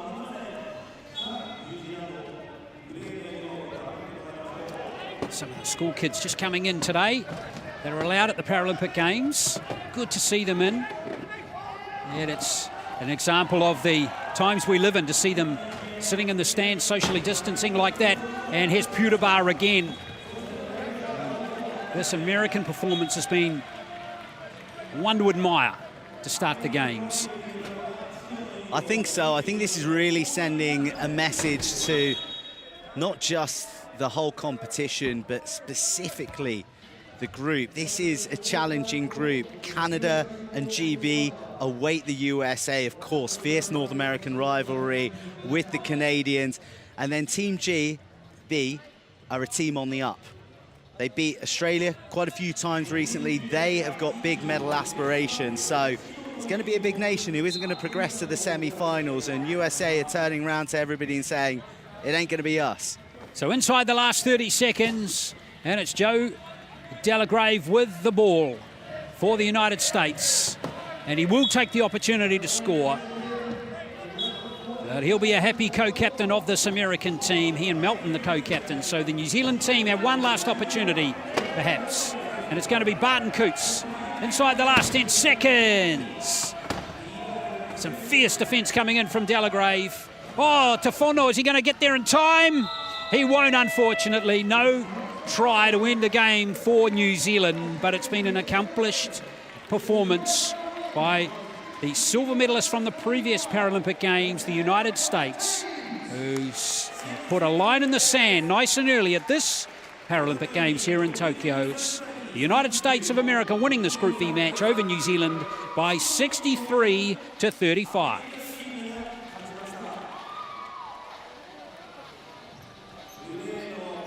Well, let's quickly go through some stats for you. There was Chuck Aoki with the 14 tries. He was the leading scorer for the United States. Josh Wheeler getting 13. Corey Putabar finishing with 12. And Ray Henniger, 11. There's Aoki, the leading scorer for the United States in this game. And for New Zealand, it was Barney Kornofera-Nisi with 23. Barton Coots tried hard, but it wasn't to be for the New Zealand team in this game, with the Americans going on to win it by 63-35.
So let's have a look at the stats now for you. Final score again.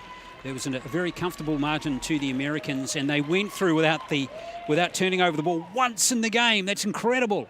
And they secured 10 steals as well. So all in all, a very good start for the Americans, and plenty of work to do for this New Zealand team, but they will come back for 2 more pool games in Group B later. Final score again, it's the Americans 63, New Zealand 35. Look at the standings. Of course, the Americans take the 2 competition points and a very good differential in case that comes into play a little bit later on. And we await now the emergence of Canada and Great Britain as the other 2 teams in Group B.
Ladies and gentlemen, it's time for special performance! これからスペシャルパフォーマンスのお時間です。この日のためにたくさん練習してきました。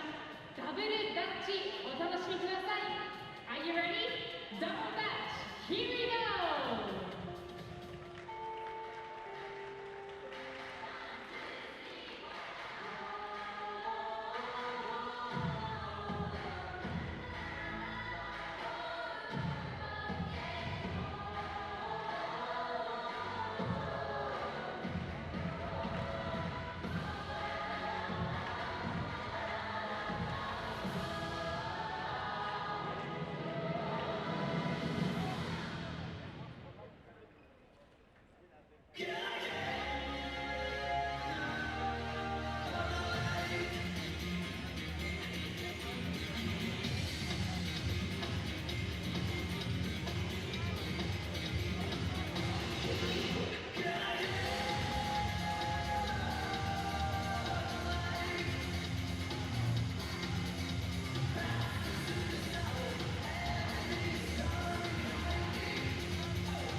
Come down. I'll come down. Go. Right, Tim. You hanging in there? I'll come. Someone come down.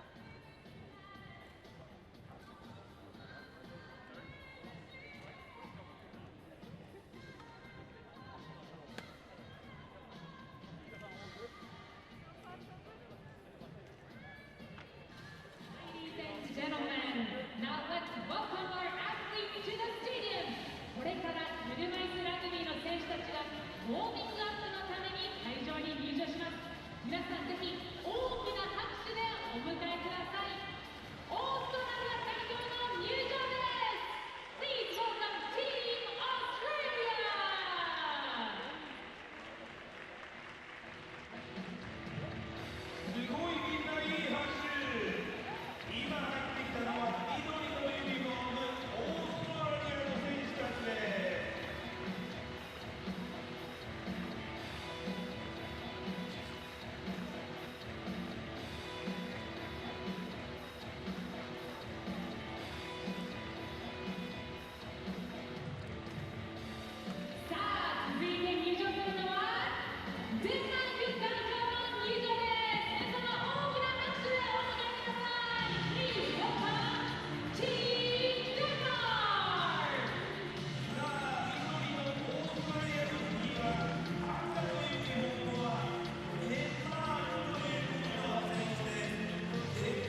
Day one of the Tokyo 2020 Paralympics, and we're at the Yoyogi National Stadium, a fitting place to be launching wheelchair rugby, where we have Group A action between Australia and Denmark. Australia, the reigning Olympic champions, Denmark making their Paralympic bow, having come through qualification in the European rankings.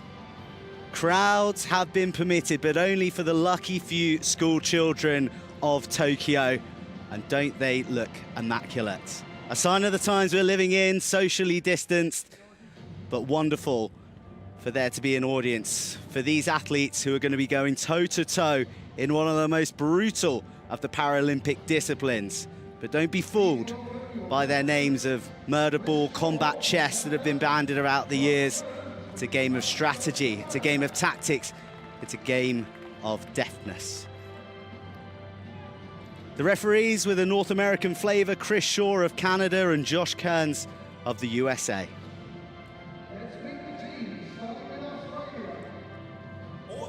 And with the referees accounted for, it's time to meet the teams.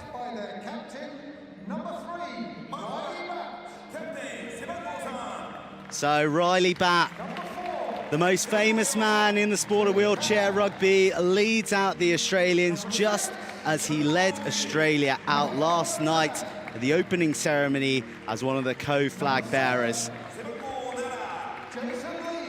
Every team has their star, but Riley Batt has a Milky Way of talent at his disposal. He's dominated the sport for a decade,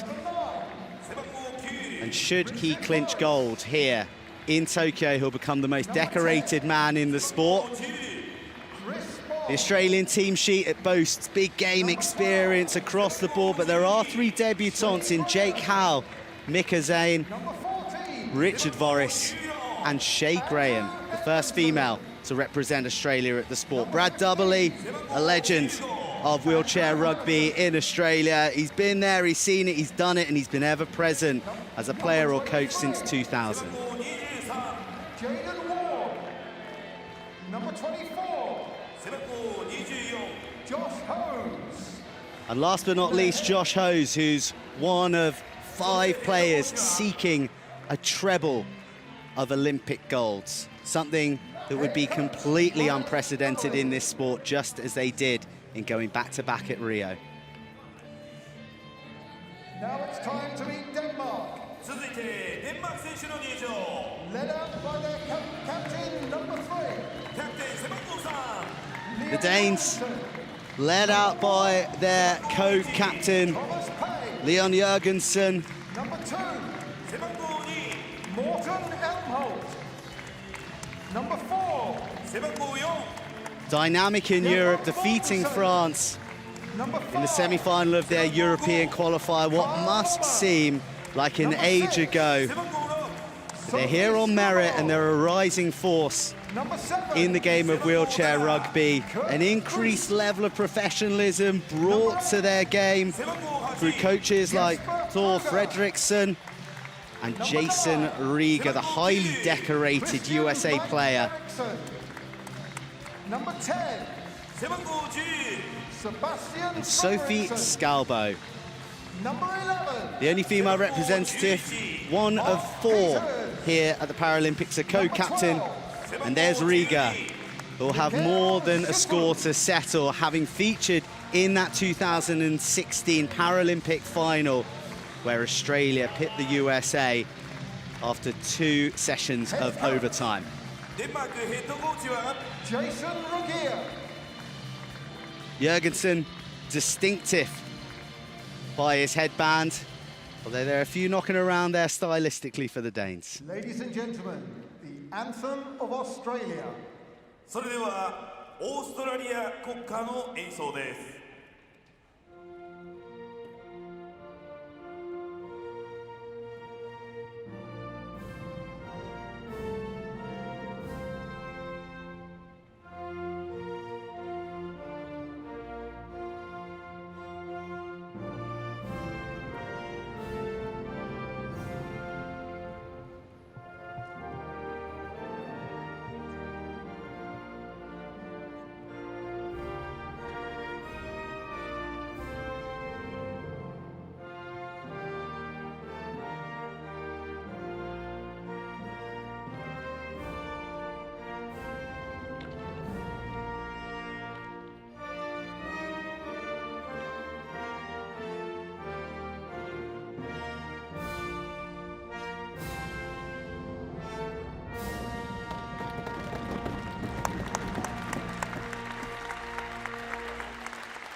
The anthem of Denmark.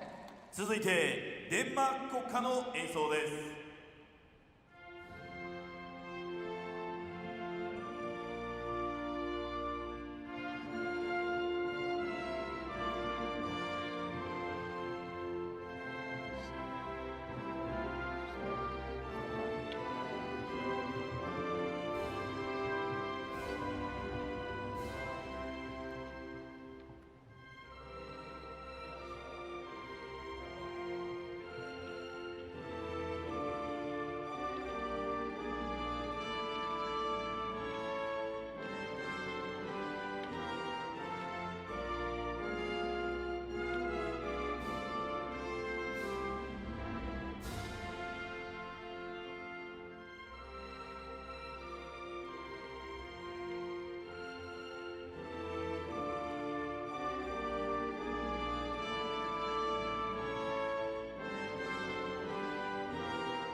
Ladies and gentlemen, your teams, Australia and Denmark.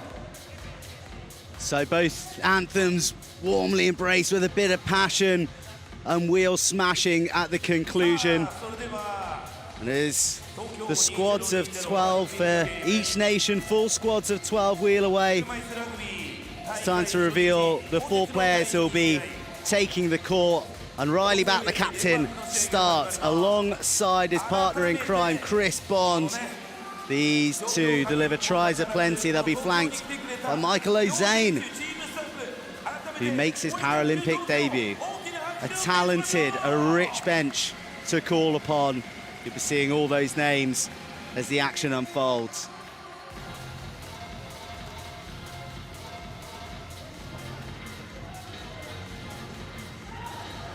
Final few words of encouragement from Brad Doubley. What a wealth of experience to be drawing upon from him as a coach, but also among all the players who've been there, they've done it, and they know how to win gold. For the Danes, it's uncharted territory. So many, a team full of debutantes, and going again with a high-low strategy. The 3.5 classification of Fredriksson and Jørgensen, tempered by lower classification players. Of course, in the sport of wheelchair rugby, if you're new to it, you can only have a maximum of 8 points collaboratively from those classification points on the court, unless you have a female on the court, at which point you have 8.5 points to play with. That's going to come into play because we will be having Sophie Scalbo and, of course, Shay Graham featuring in the match today. And as always, in wheelchair rugby, we begin with a tip-off. And Australia take possession and into the hands of their talisman, Riley Batt, true to script, opening proceedings with a try. Yes, and that is very typical of the way he plays. High energy, just full of determination. Great start for Australia. While Fredriksson finding the going easy down the right flank, but slams the anchors down as Australia reorganise themselves in defence. You see Batt and Bond there, swarming, lurking. Bond's signalled that he's lost the wheel. Well, that's interesting because Bond was completely unsighted, or the referees, both referees, completely unsighted. Well, he put his hands up early, but play continued, and everybody else was statuesque. Apart from Fredriksson, who saw it as his opportunity to reply to Australia early. Both teams into their groove, and the ball in the hands of Riley Batt, who really stretches his wheels and shows his pace down the right flank. Early tries for the key Australian. Well, he's still only 32, and he's already talking about coming to the next Paralympic Games, which is bad news for everyone playing Australia going up. Well, he's been a menace since making his international debut at the age of 15, and he shows no sign of relenting. But neither does this Danish attack. They're being posed some problems by the Australians. Bond going after Fredriksson there, but was that under control as Kruger backed across the line? In wheelchair rugby, for the try to count, 2 wheels must cross the line, but the ball must be under control. And as Bond takes the inbound, clearly the referee's not satisfied. That weaving, not stopping for anyone. And with a bit of assistance from his teammate Ben Fawcett, the lower categorized player at 0.5, doing his job very nicely. That's their role. Get in the way, create the space for the scorers like Riley Batt and, of course, Chris Bond. Just Batt again showing how difficult it is to stop him with his first 3 tries of the game. Australia snarling up Denmark very nicely in their own half of the court, and that pressure has told on the Danes. Of course, in wheelchair rugby, you only have 12 seconds to transition from the back of the court across the center line and into front court. In and around that, you have a 40-second shot clock, 40-second possession clock. So with the Danes under pressure, they called a timeout, they get possession back, and they'll have another crack. Actually, they did really well to call the timeout there before they lost. Well, they ran out of court space. Otherwise, they would have turned it over. Well, there's a full front court press from the Australians, and the two faces you don't want to see is Bat and Bond. But Danes have done really well to evade them. Good dribbling from Fredriksson, who's prominent in these early exchanges. Still with the ball and scoring.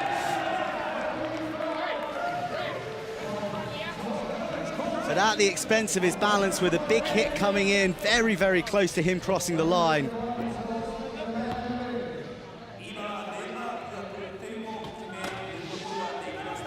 All part of the rough and tumble of wheelchair rugby. It's why the fans love it so much. It's why these players love it so much. There was just that little clip there of Bond coming in. So Bond's in the penalty box for that play. So not only did Denmark score, but they've got one of the key Australians out of the game for the next little while. Well, the hit coming in late, so Bond serving his penance in the penalty box, either for a minute or until the Danes score. Oh. And the Aussies have made it pretty easy for them. Fredriksson will just coast across the line, under no pressure. Bond still in the penalty box. Well, they just gifted a goal there to Denmark, didn't they? So the Danes looking to press their numerical advantage for a little bit longer. The inbound with the Australians. Wow. The Australians choose to bat it, two bats, in fact. But it only goes far as Jørgensen, who organises his troops, before going straight down the line, and the Danes take the lead. Wow, what a wonderful play by Denmark. They used some time up on the score, on the game clock there too. So that's a nice little run for Denmark, who have scored the last 3 goals.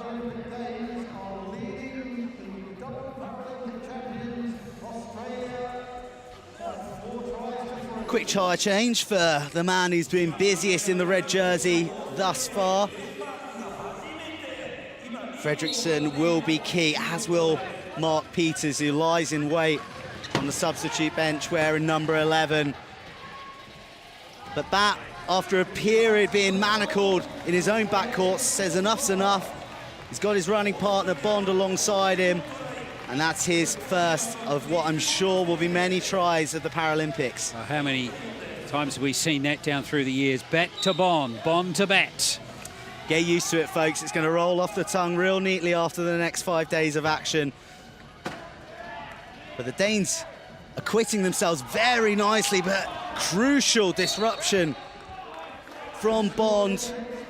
Fredriksson was going on the overlap with Jørgensen, seeking him out by going aerial, but Bond just with the length and the athleticism to disrupt the ball. The Danes retain possession. Yeah, they're a little fortunate to keep the ball there. Well, we're seeing great range to the Danish game at the moment.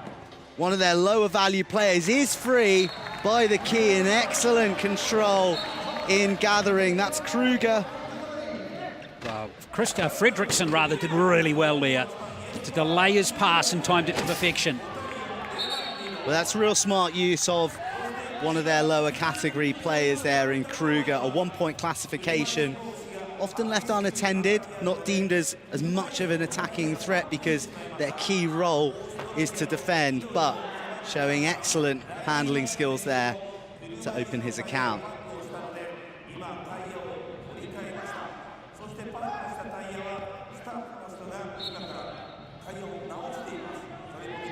Wow. A few tyre changes already, shows the physicality that we're seeing out there in, well, we haven't even had 3 minutes. Speaking of physicality, Riley Bat goes into cannonball, a nice hole for Chris Bond to slide through though. Excellent work from Ben Fawcett also on that right-hand side. Good game so far, both sides going toe-to-toe. We're seeing the key protagonists, and one of them, Sebastian Fredriksson, who's really enjoying himself out there. Started this game at a lick. The Danes look driven.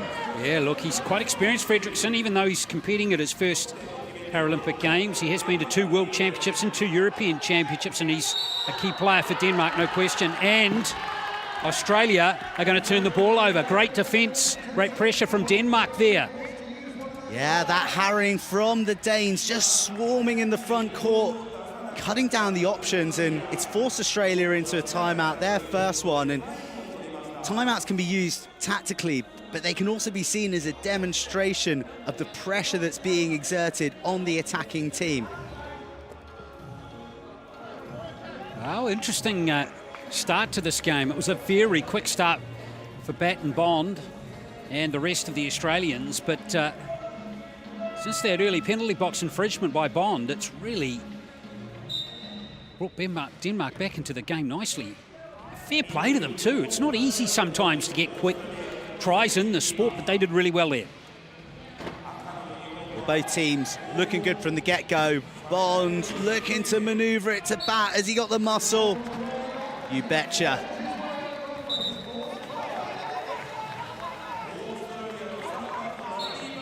You're already seeing the pattern of Australian play. This high-low game they play with Bat and Bond. Bat disrupting. I mean, the guy does it all. Sure, he scores a lot of tries, but he's like a wasp in defence as well. Jørgensen organising his defensive outfit. They look well spread, they look well organised. Fawcett's unattended on the right side, but Bond will just scoot around. So good, Bond and Bat, and they look like they're in as good a form as they've ever been. So, in the hands of the Danish linchpin, Fredriksson. Oh, huge shot from Riley Bat. How good was that defensive play? It might have been too good. You're not allowed to hit the player from behind. You're allowed to take him side on, though. As you said, can't hit them from behind, can't look to spin the chair intentionally or create unnecessary danger. But there's nothing in the rule book that says you can't line someone up in your crosshairs and take him out like that. Well, that was a try-saving move from Bat. And with the score 7-all, those little plays can make a huge difference. Well, that's a 2-point swing provided by Riley Bat. The try-saving hit, the try at the other end. And just like that, Australia edging by 1 try, 8-7. It's been a very interesting match to start with. These momentum shifts have been quite a feature so far. It's been a very different style in attack from the Danes. Sebastian Fredriksson almost acting like a quarterback, dictating his players around him and trying to seek out the space a little more cutely, and right there, we see the vision. We see the passing accuracy. Jørgensen getting in. Bond seduced by the threat of Fredriksson. And Jørgensen working hard to get in the hole. But Bond responds immediately. Well, we've already seen just 2 turnovers and a couple of steals to Denmark, but they're giving a very good account of themselves. Remember, this is their first ever game at a Paralympics for Denmark, and they're up against the Olympic or the Paralympic champions here. Well, I spoke before that they really are a rising force in European wheelchair rugby. They were defeated by Great Britain, coming second in that European qualifier, but they still qualified for the Paralympics. They defeated France in the semi-final to get there, but it is increased levels of professionalism that are being dripped into this Danish program. Jason Reiger, the American who is masterminding this Danish Paralympic attack. I mean, fewer is decorated. Probably maybe Riley Bat, who's playing for the Australians today, but a 0.5 classification in his day. Been to 3 Paralympic Games, gold, bronze and silver. Clearly, the Danes are motivated. Here comes that man Fredriksson. And scoring again. That's his 5th in just over 4 minutes. 9 apiece as we see a few replacements. Kurt Busk. Now, he's a man to be celebrated. 54 years old and making his Paralympic debut. How about that? Yeah, it's an amazing effort for him. It's interesting to see the Danes defending high, but on the last couple of tries that Australia scored, they breached that high defence quite easily. So Denmark with the inbound. Plenty of pressure on the reception options, but they do well to wriggle free of this tight Australian defensive noose. They're across the halfway line. They can't retreat after they cross it, very much like basketball. And in the hands of Mark Peters, who is brute force and pace, but we see his invention there and his vision, in fact, finding Fredriksson on the loop. That was brilliant to play from Denmark, because that was well defended by Australia. But there was very composed movement of the ball down the court by Denmark to score that try.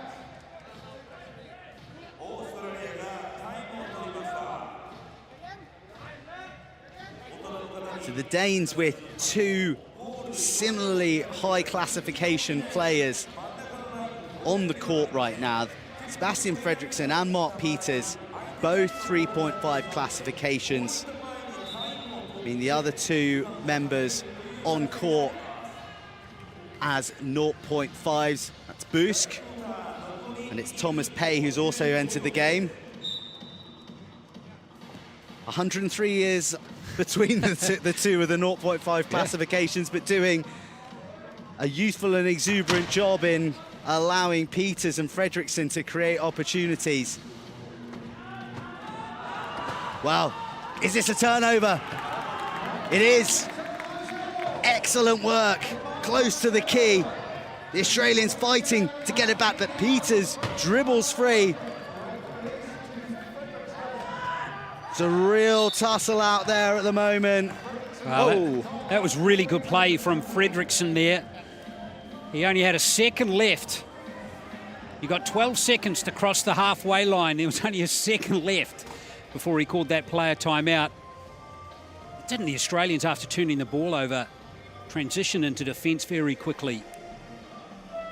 Well, one of the key elements of this sport is that transition from attack to defence. You can't rest on your laurels, because in the blink of an eye, you're under pressure. So they did very, very well to stop the Danes from countering at pace. Denmark with the inbounds.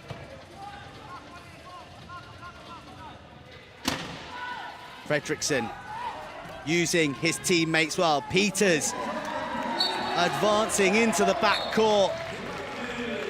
The aerial gift from Fredriksson, gobbled up by Peters.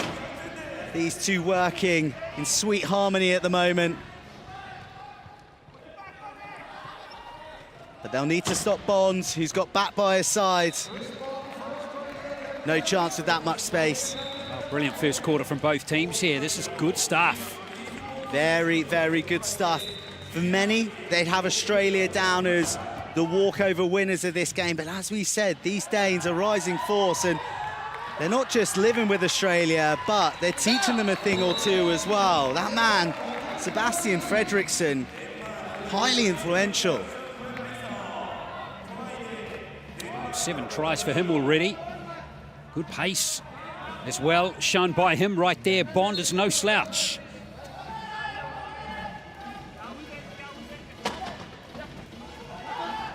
Into the hands of Bat, who goes straight with the alley-oop to Bond. He'll take his sweet time to cross the line, just meandering around that key area. As we enter this 2-minute period before the quarter break, it's about clock management as much as it is about scoring tries. Well, the Australians know if they can get 1 stop here, it will create a 2-goal swing. They'll get the first possession of the second quarter. Oh, brilliant! Oh, Peters stretching the fumble, almost willed him on to get to the line faster. Well, he got the selfie stick out to get this one, didn't he? Look at that. Brilliant.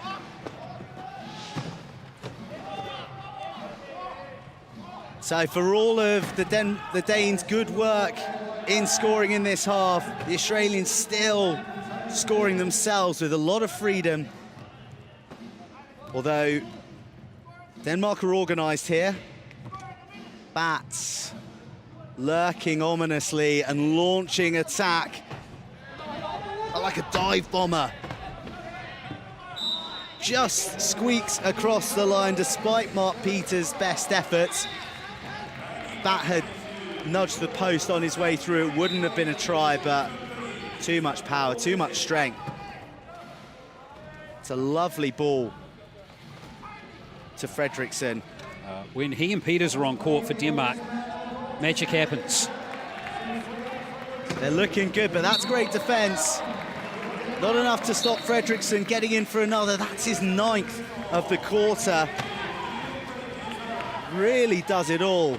Kind of dictates play, but has the speed and the agility to score by himself as well. This is good defence from the Danes. Bond into Fredriksson. Fredriksson goes toppling over.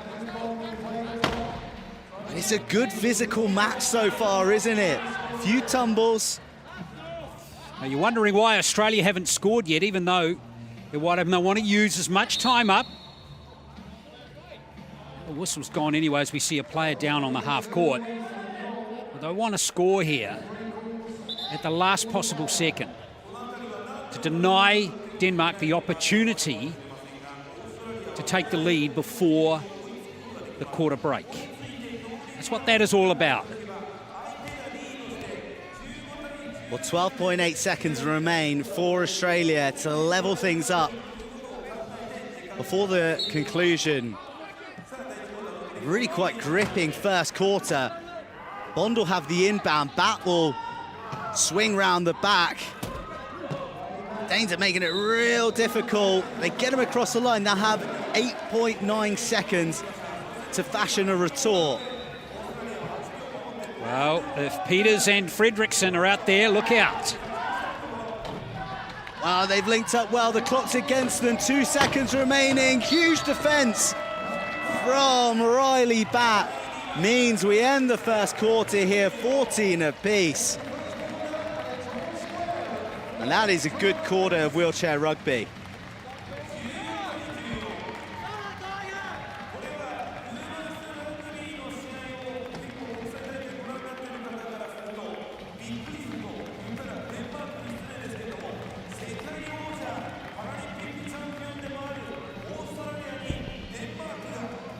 So the reigning Olympic champions, Australia, meeting their match thus far. From the new kids on the block, Denmark, Sebastian Fredriksson has done everything that has been good about the Danish attack. He's had a hand in the defence as well, but when you're up against the likes of Chris Bond, with, for many people's money, the best player in the world, Riley Bat right there, it's a tall order to keep them at bay. Peters has linked up very nicely indeed with Fredriksson since he's come on.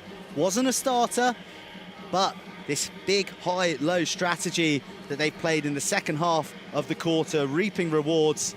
And co-captain Jørgensen right there, he'll be pretty happy with the way that they've tested the Australians. And they'll know they're in a game.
Group A wheelchair rugby action at the Yoyogi National Stadium. Australia versus Denmark, the reigning Olympic gold medalists, wearing green, a lot, 14 apiece, with Paralympic newcomers, Denmark. A real quarter of giving absolutely nothing from both sides. And it rings the changes with Jaden Warne, by the looks of things, coming on. Andrew Harrison, I beg your pardon, for Australia, and Andrew Edmondson. It's the first time we'll have seen him since he shone in the Rio final, where Australia got the gold medal, and they've snarled up the Danes, who are trying desperately to get the ball across the line. But Harrison, who's just come on, almost frees up Edmondson, but Peters just will not give up. This is to the very nail here. Schutel now playing his part. Peters gets a penalty score as Edmondson can't stay in court. Wow. And a fiery start to this second quarter. Wow, that was all action, that last 58 seconds. Just helter-skelter and very, very fiercely competitive, this match. We saw some great blocking by Edmondson to stop Peters. Really good stuff. So Edmondson worked as a great foil to the speed and the power and the razzmatazz of Baton Bond out in Rio. And right there, unattended, just glides across for his first points of Tokyo 2020. Schutel comes off best in that collision, and the Danish bench absolutely love it. It's rare you see Riley Batko toppling over when he's got you in his sights, but certainly one that the Danes are enjoying.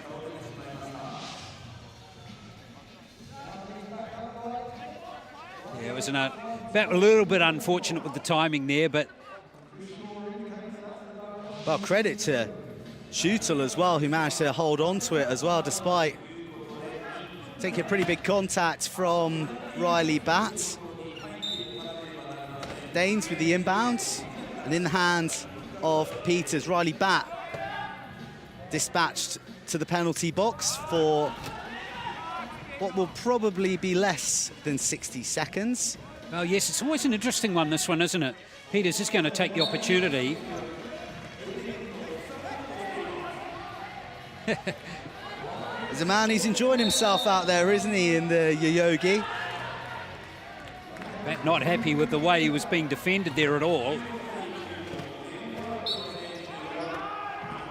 Well, he's in constant dialogue with the referees, isn't he, Riley Bat? He's not just a talismanic player in terms of what he does with the ball in his hands, but a vocal communicator, a leader, someone who fights for every inch out there.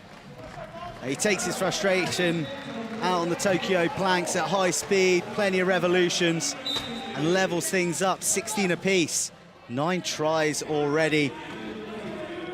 He's staying true to script, and we're just looking at the way the tries are unfolding. Only 2 players in Riley Bat and Chris Bond have scored so far. Spread a bit more evenly amongst the Danes, 3 try scorers so far, albeit with Fredriksson being heavily weighted with 8. But a fumble by the Danes cedes possession to Riley Bat, who again finds Edmondson. He's brought a bit of control since coming on. Edmondson, the steely-eyed number 14. He's the look of a man who doesn't get flustered easily.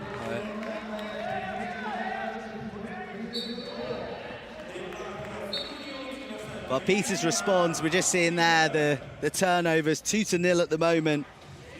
Something that the Danes won't want running away from them. Although they do have 4 steals to their name. So they're competing well in that category. That, just a bull in a Danish China shot, bustling around. Unwilling to take no for the answer. He sort of arcs back round to build up a bit more space, find another hole, but Peters is a match for him. Really, really making it difficult, but Edmondson, good strength, squirms across. They're in a fight here, Australia. Great defence again from Denmark. They look like they're going about to change their team completely. But this is very good play from both teams. Only 7 tries in the first 3 minutes of this second period so far. A lot more defensively minded, a lot more of the chess match that you see in wheelchair rugby. It started at a lick in the first quarter. And it heralds a fresh set of 4 from the Danes. Well, that play's been deemed illegal there by the referee, so that has been sent to the penalty box, and so has one of... So that's the second time that he's been sent to the penalty box in the game. So Pay, Jurgensen, Kruger, and Fredriksson scoring within seconds of entering the court. So a slightly different makeup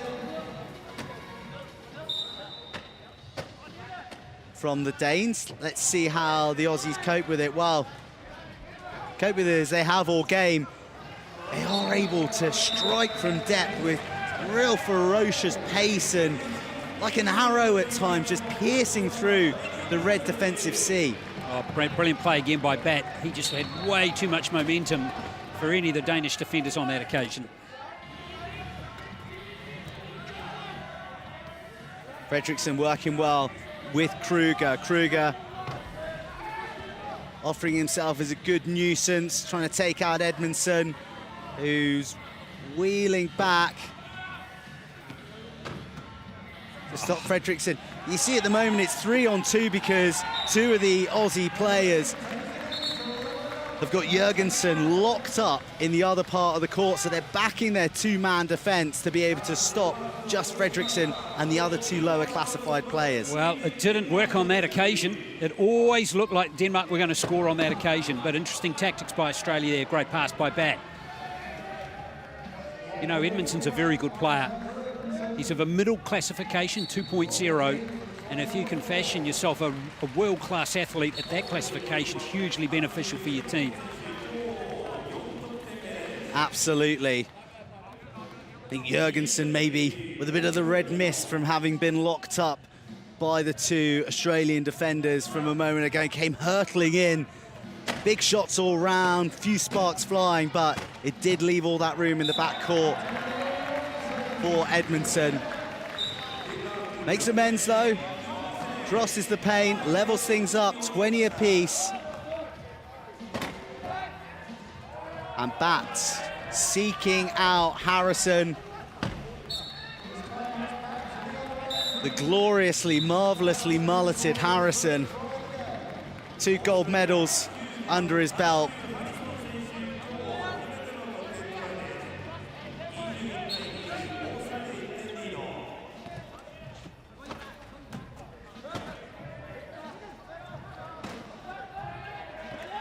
And Jurgensen really growing into this game, offering just as much as Peters, who he came on to replace. Both pretty similar in terms of their headbands when it comes to distinguishing them, but both offering a huge amount in attack and sort of physicality that's maybe ruffling the Australians a bit.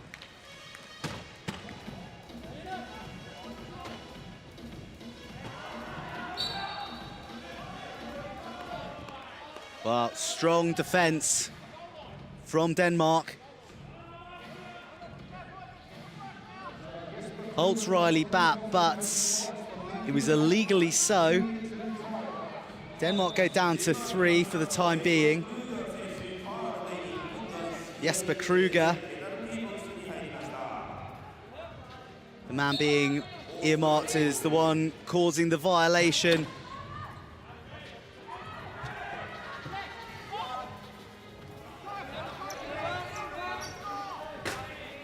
But still, Australia have to work for it. Well, momentarily that is. Riley Batt taking his time, just using the clock in his favour. There's still some jostling among all the other players before Edmondson's given the ball, and he will eventually score the try and give Australia the lead.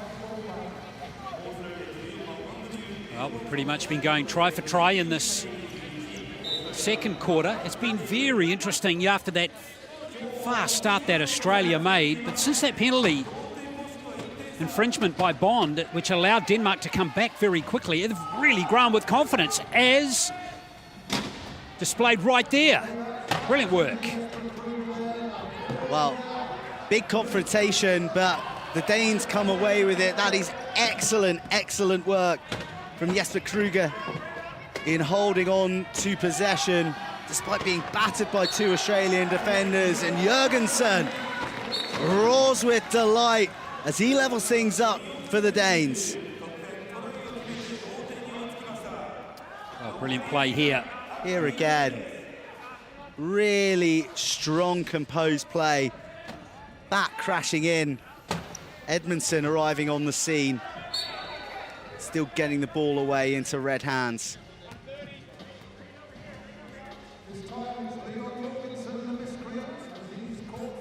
Well, Jørgensen, I'm not sure if that's a wave to admit culpability or to the 250 Japanese school children amassed in the crowd today at the Yoyogi.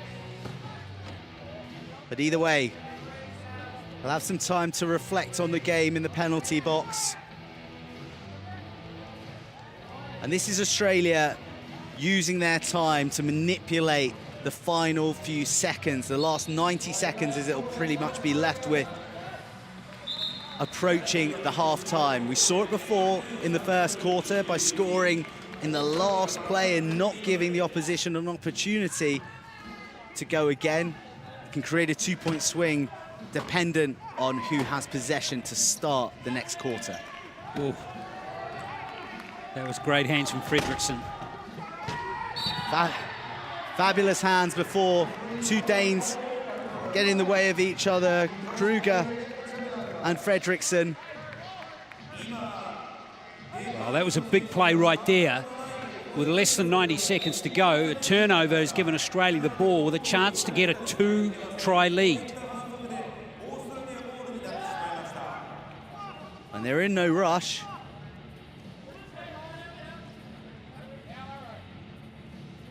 Really is an art form, this management of the clock and the awareness of how it implicates on the scoreline at the end of each quarter. You back your attack to do it within the allotted 40 seconds of the shot clock, which is down to 10 now. Riley Batt turning down blind alleys and meeting red faces, but eventually scoots round the right-hand side.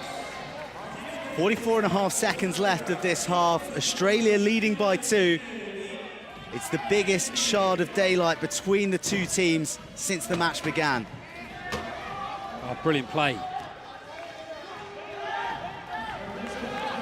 Wonderful score by Denmark. Kruger, the 32-year-old. Well, it's all about the stop now for Denmark. Last play coming up. Oh, it's not to be. It is not to be right now, but as you see, Harrison slams the anchors down. He doesn't want to leave enough time on the clock for Denmark to reply. But have they tried to be too cute? Well, the brute force of Riley Batt says no, and with 0.8 seconds on the clock, Denmark won't have time to bag another score. It was neck and neck for the duration of that half, but it is Australia who lead Denmark 25 points to 23 in this Group A max of the Tokyo 2020 Wheelchair Rugby.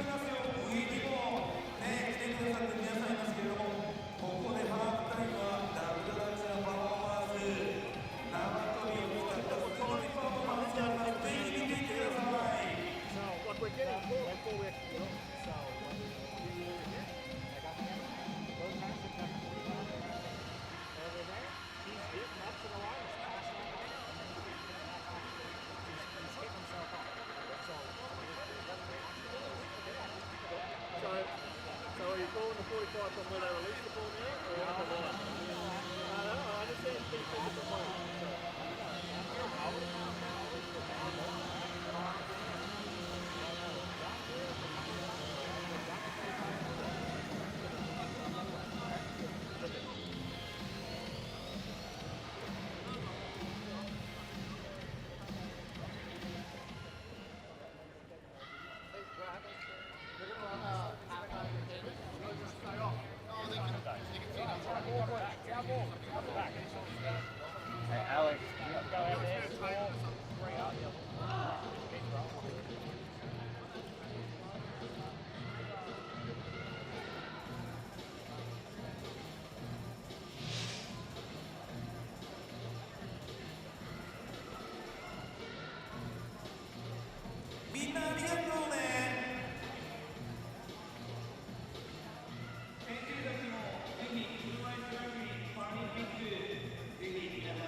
Well, the stats tell a tale of a hard-fought half. 25 to 23 the score, Australia leading. And just looking at the pattern of how that unfolded, the 5 defensive fouls from Australia did shift momentum with their talisman, Riley Batt, spending an extended period of time in the penalty box. They'll have to look at that coming into it, but the turnovers, 3 for Denmark, that's been the difference, and Australia lead by 2 points.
Day one of the Tokyo 2020 Paralympics, and here at the Yoyogi National Stadium, it's day one of wheelchair rugby. Australia, the reigning gold medal champions, leading Denmark, the newcomers to the Paralympics, 25 points to 23. In a hard-fought first half where plenty of questions have been asked of the reigning champions who are seeking an unprecedented third medal. But Denmark, they're not here to make up the numbers. They're here to play.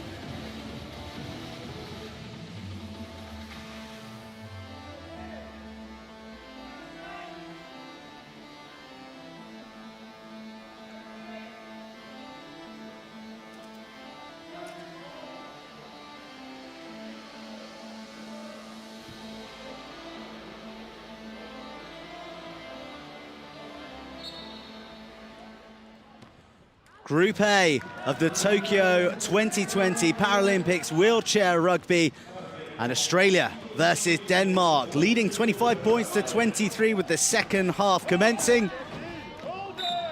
And newcomer to the court, Jaden Warne, announcing himself with a try nice and early.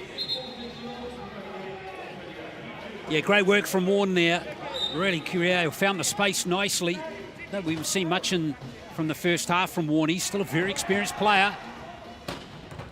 Yeah, very good player, very confrontational. It's his first foray into the match, his first foray into the Paralympics, as it is for Jake Howe, wearing the number 4 jersey for Australia. His Paralympic debut. The first player from Western Australia to represent Australia for a decade.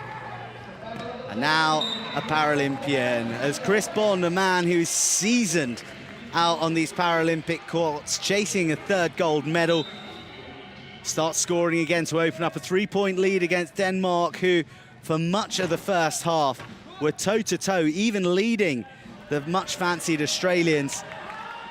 And much of it was led by the guy crossing the paint there, Sebastian Fredriksson, wearing the number 10 jersey in red, instrumental in their qualification and really pulling the strings for the Danes here today at the Yoyogi. Interesting that Australia have not started Riley Batt in this second half, currently on the substitutes bench.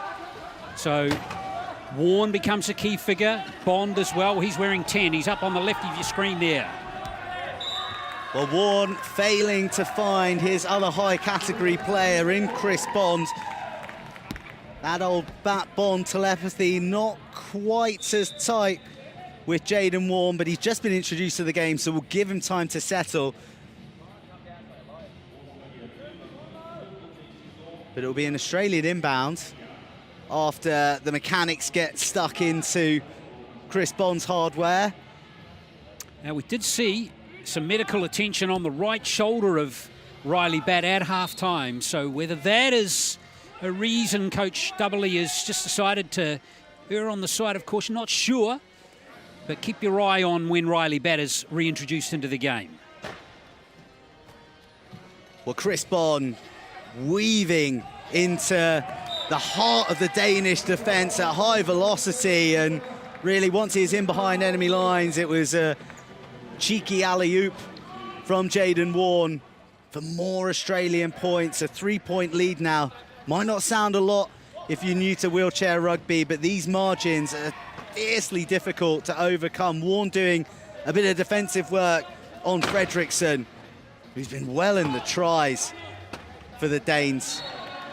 Doubles back on himself and has the confidence to slide through the narrowest of alleyways. Well, all Denmark need is one infringement to turn the ball over, and they've got it right there. Well, you don't need us to tell you who that's gone to. The Danish bench erupts.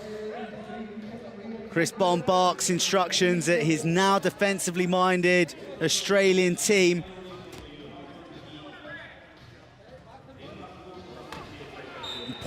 Important work. As Denmark capitalised by a whisker, nearly clipping the post on his way in. We got the old guard back on in Kurt Busk. Really strong when he came on. Another fumble by Australia. They're under an enormous amount of pressure when it comes to escaping their half of the court. Well, Chris Bond eventually snatches the ball from Jake Howe to finish the job himself. Jake Howe getting tangled, and understandably so, when Mark Peters arrives on the scene and knocks at your door. Just like that, he's up in the front court for the Danes and scoring. The pace of this quarter mirroring that of the first quarter. It was a half of two halves in the first one. Real high octane, 14 apiece in the first quarter. Then Australia edging a cagier affair, 11-9 in the second. And now as we see Bond attack the Danish key, albeit repelled. Denied entry, looking for another route in. That's Peters, he's not gonna let you through. Into the hands of Warren. Bond looking to snake in behind the Danes, but a big shunt from Peters with Warren trying to slide through the gap. Knocks the post protector, no goal, no try, I beg your pardon. And the Danes, feels like momentum with them after a couple of big interventions. Peters, beautiful play. Weaves left, out the back door with his right hand, into the path of Fredriksson. Lovely play from the Danes there to within a point. And Australia creaking a little bit since the departure of Riley Batt, who, as we said, looked to be nursing some sort of injury in the half-time break, but Bond restores the 2-point cushion. Well, there's still plenty of talent out there for Australia, and Warren and Bond. But again, we're getting a good example of just how important it is to retain possession in this game. There's only been one change of possession so far in this quarter. Wow, hardly a shred of Australian defensive DNA on Fredriksson as he coasted through the middle. Bond in a race with Peters. Peters has been great, hasn't he? Doing an absolute job in all parts of the court. But Bond just with enough strength to squeeze himself across the line. In wheelchair rugby, just 2 wheels need to cross that threshold, so long as the ball is under control. Then the try is awarded. Bit of confusion now, or indecision from Denmark to see who's going to win-bound that one. I'll tell you someone who isn't in a state of indecision when it comes to going forward is the headbanded Mark Peters, the former corporal of the Danish army, leading his troops right into the heart of the Australian half and coming away with yet another try. But if there's one thing that maybe the Danes are guilty of, is they're giving up tries relatively easily to Chris Bond at the moment. Well, so far this non-appearance of Riley Batt hasn't really had an impact on the score. It's 8 apiece in this third quarter. So Australia doing pretty well without him. This game has really been an arm wrestle so far, 14 apiece in the first quarter, and while Australia edged the second 11-9, they were neck and neck up until the final 90 seconds, so neither allowing each other to breathe, to feel comfortable at any stage.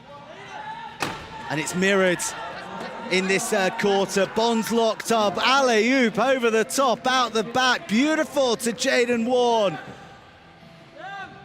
He slows down, reassesses the options with the clock in mind. He does have Hal to his left. And a try awarded to Australia after a Danish infringement. Peters to Fredriksson, the fumble. They do incredibly well to salvage the situation with the Australian team swarming. Bond putting his arms up, saying that he's got a technical issue, but play continues. And Fredriksson, well, that is number 19 for Sebastian Fredriksson. Yeah, what a game he's having.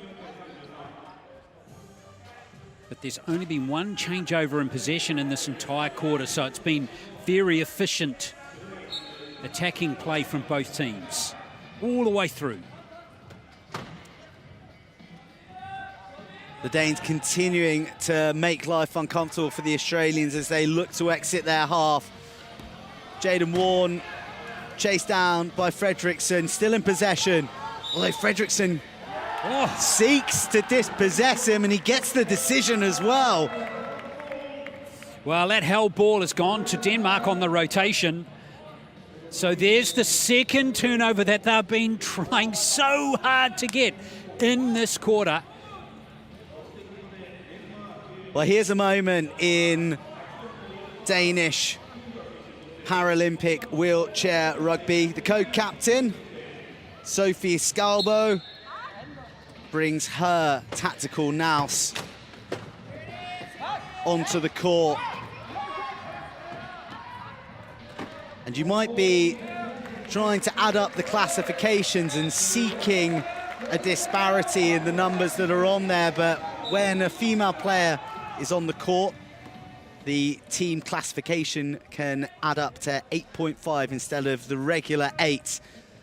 Well, that last goal was very important. It's levelled the scores now. So not only did Denmark, of course, get that turnover, they scored from it.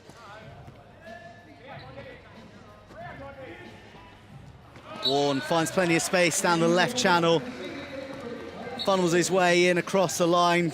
Australia back into the lead. But the game is back on serve, if you were to use a tennisism. You know, and that thing is an interesting point you've raised there. It's so difficult to get back on serve in this sport. And you've seen Denmark claw the wax, but it's taken over 6 minutes of play to get back on even level terms again. Over 6 minutes of play, over 6 minutes of dominance as well. As Warren continues to grow into the game, we're seeing the ball in his hands more. Increased confidence, increased impacts from the youngster wearing 23.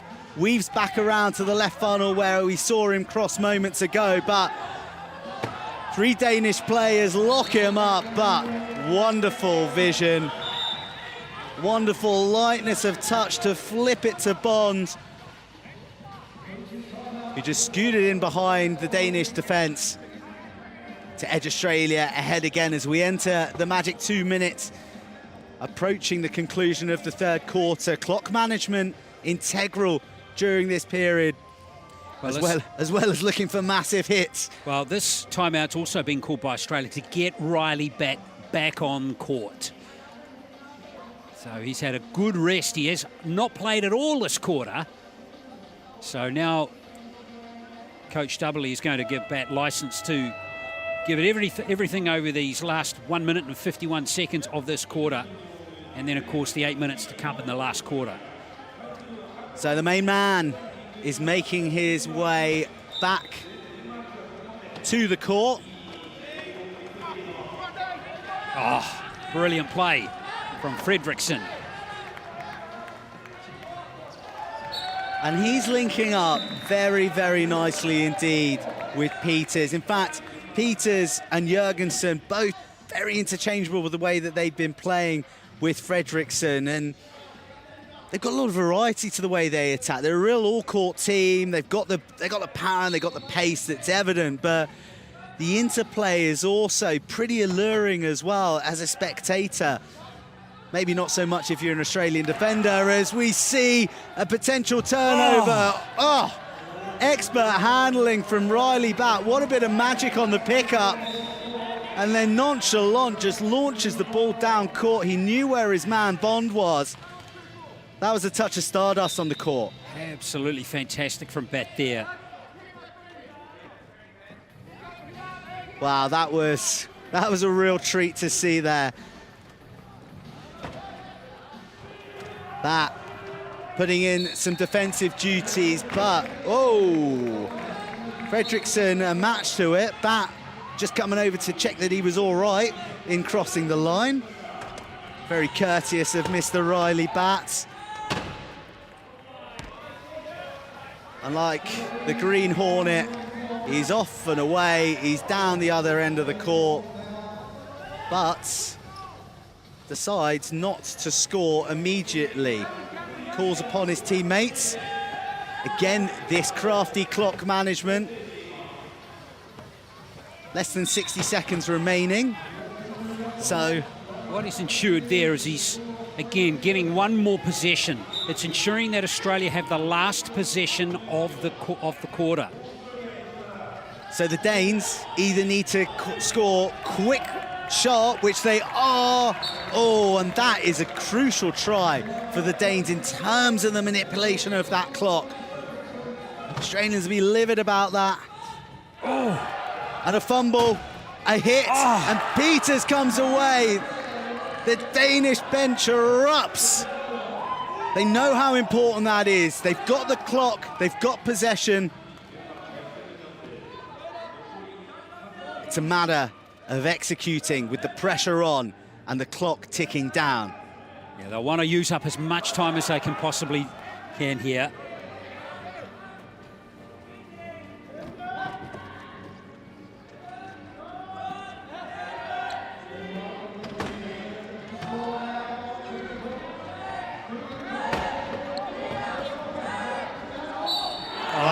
Perfect. Expertly done. The Danish players will race back. They'll try and stop the quick rapier attack. Bond's going to try and do it with the wheels. Can they stop him? He's hurtling at pace, but he runs out of time. What a quarter. 16-13, Denmark take the quarter, and in Group A of the mixed wheelchair rugby, it's Australia 38, Denmark 39 at the end of the third quarter.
Final quarter of the Group A wheelchair rugby clash between Australia and Denmark. The reigning gold medal champions currently trailing the Danes 39-38. And the Danish on the brink, a quarter away from a stunning opening upset on day one here at the Yoyogi National Stadium. Australia open proceedings with a goal to bring parity, but they are in a game, they're in a tussle. And just as he's been all 3 quarters before, the serenity of Fredriksson opening up Australia in attack before finding his buddy Mark Peters. We spoke of the dynamic duo of Bat and Bond, but really it's been all Fredriksson and Peters so far this game. Well, this is really heating up this clash. Some fierce contact there between some players, but it feels like it's just going to be hinging this game on one turnover, one change of possession, where there's a foul, a steal or a turnover. That's all it could take to decide the winner of this contest. It's exciting, it's tense, it's on a knife edge, and there's only 7.5 minutes to determine the victor. Well, that is, unless we go to overtime. And Denmark, right at the moment, are winning all these 50-50 challenges. They're winning all the 50-50 calls. And if you just look at the body language of the benches, you see the Danes in the background there. They're the ones that are humming. They're the ones that are buzzing. And the Australians looking under pressure. Well, they were forced to call that timeout there, with Ben Fawcett tangled up in possession. Well, Bat and Bond have contributed 15 and 14 tries, but Fredriksson himself is a 23-man try machine thus far. As that adds to his tally, Edmondson coming on, Harrison coming on, and Bond taking a break. He's played a lot of minutes so far. Edmondson really added a touch of class to the Australian attack in the first half. We didn't see him at all in that third quarter. But that's the thing with Edmondson. When he's on, you can't have Bond and Bat on at the same time, because it will exceed that 8 total points. It's the price you pay in terms of classification points to have certain players on the court. Danes have tried really hard to lock Bat up, and fair play to, I think, Kurt Busk that was there, coming in and being a real nuisance.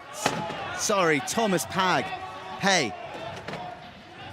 But still, Australia get the try before Fredriksson takes play down to the Australian key. Bats gets turned inside out. Fredriksson, it's been a masterclass from him so far today.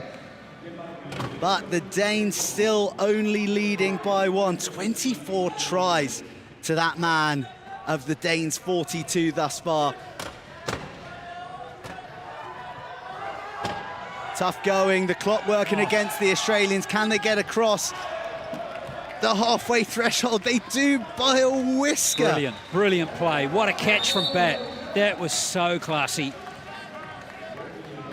So classy, just 12 seconds permitted to transition from the backcourt across the halfway line. 40 seconds, your possession time in all, but 12 seconds to make that journey.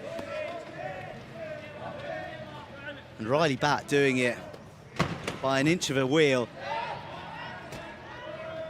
As Fredriksson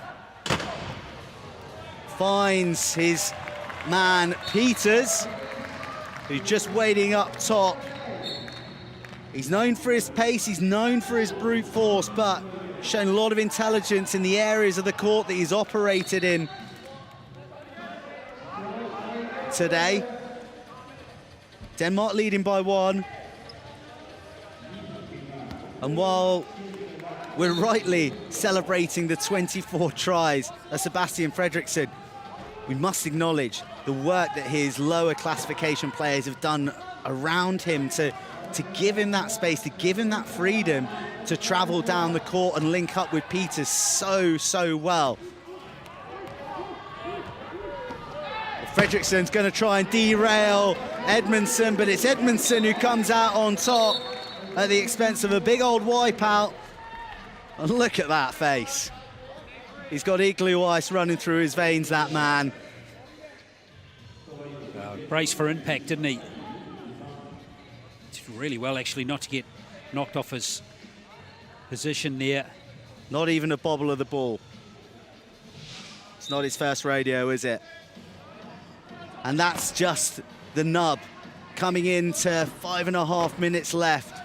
5 members of this Australian team have won 2 golds. The Danes have never been to a Paralympics. It's that top 1 inches that comes into play in 1-point games around about now in the 4th quarter. Again, we're going try for try.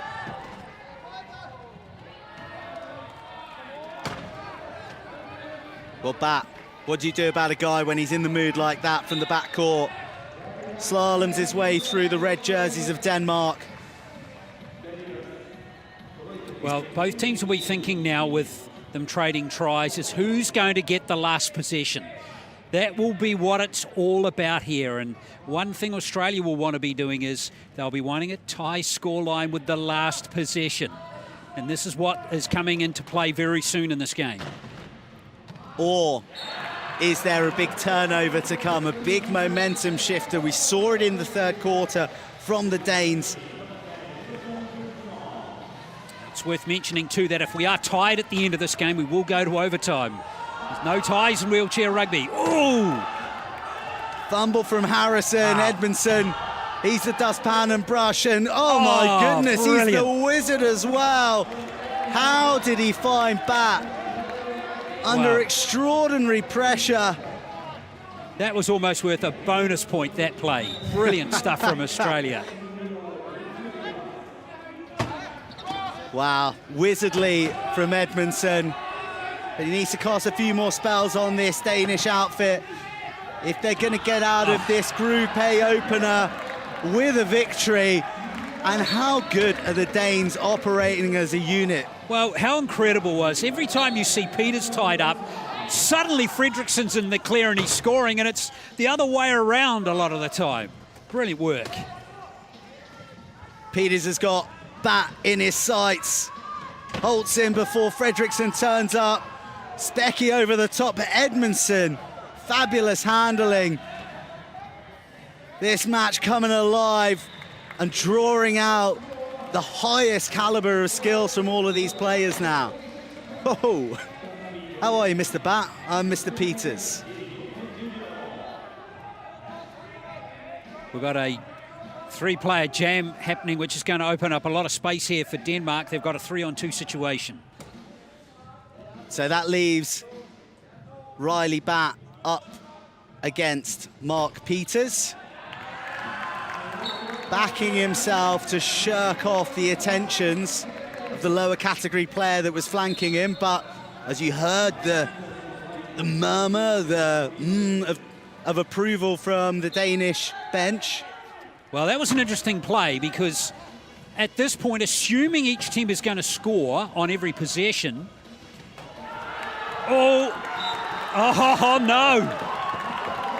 That is not good for Australia. That's why you don't make assumptions in sport. This is a crucial period. This could be a tie-turning moment. Denmark leading by 1, now in possession. Australia no longer with the opportunity to reply and draw parity in this game. And the gravity is such that the coach's timeout has been called. That was interesting call to from the Danish team to call the timeout. I think it's a good call out by Coach Rieger here. Just to calm down, he goes, look, we're up by 1. We score here, we're up by 2. And the way it's looking at the moment is that they might have the last possession of the game. So they're in a position almost now, Denmark, to control the outcome of the game if they play smart and execute well. Well, Ryger, the coach of Denmark, the highly decorated former USA player, how many clutch moments like this has he been in? What sort of wisdom is he imparting to these Danes who, with a try here, wheel themselves to the brink of a bit of history for them here at the Tokyo 2020 Paralympics. Fredriksson, head down, foot to the floor. Whoa, taken expertly by Peters, but there was an infringement beforehand. So we'll hit the reset button with Australia down to 3 men as well. Mika Zane being banished to the penalty box. Denmark with the inbound. It goes right, and that is a huge play from Riley Batt. Huge play. Wow, Australia only had 3 on the court as well. That was extraordinary, and now the game turns again. With 3 on the park, an errant inbound from Denmark created half an opportunity. But Riley Batt, oozing desire, is first to the ball, controls it in the process, derailing his opposite man, Sebastian Fredriksson, to level things up. Enormous play from Riley Batt. They've still got work to do, Australia. They're still only with 3 personnel on court.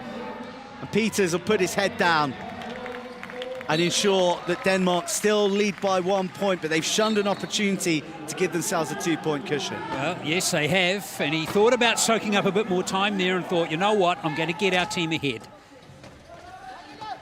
Better to play from in front than behind, or in this case, on level terms. Well, there is the temptation in wheelchair rugby to play a bit too cute sometimes in that shot clock manipulation. Something that had no cuteness to it at all was Riley Batt going from 0 to 100, showing incredible balance to swerve the attempted tackle from Denmark. Fredriksson, double teamed, rides the challenge well before accelerating away from Edmondson. He's still in possession, but Edmondson's back for more, having a nibble.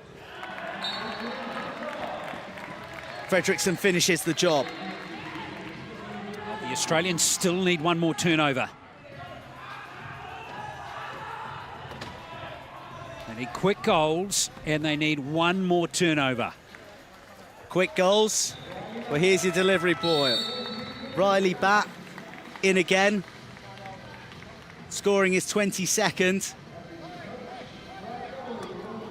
And this is where it gets edgy. This is where timeouts are not just used for clock manipulation, but to try and cool the jets a little bit. There's going to be some very, very hot heads out there. Well, the reason that Coach Dubberley, well, one of the reasons that he's called this timeout here is to get Bond back on the court.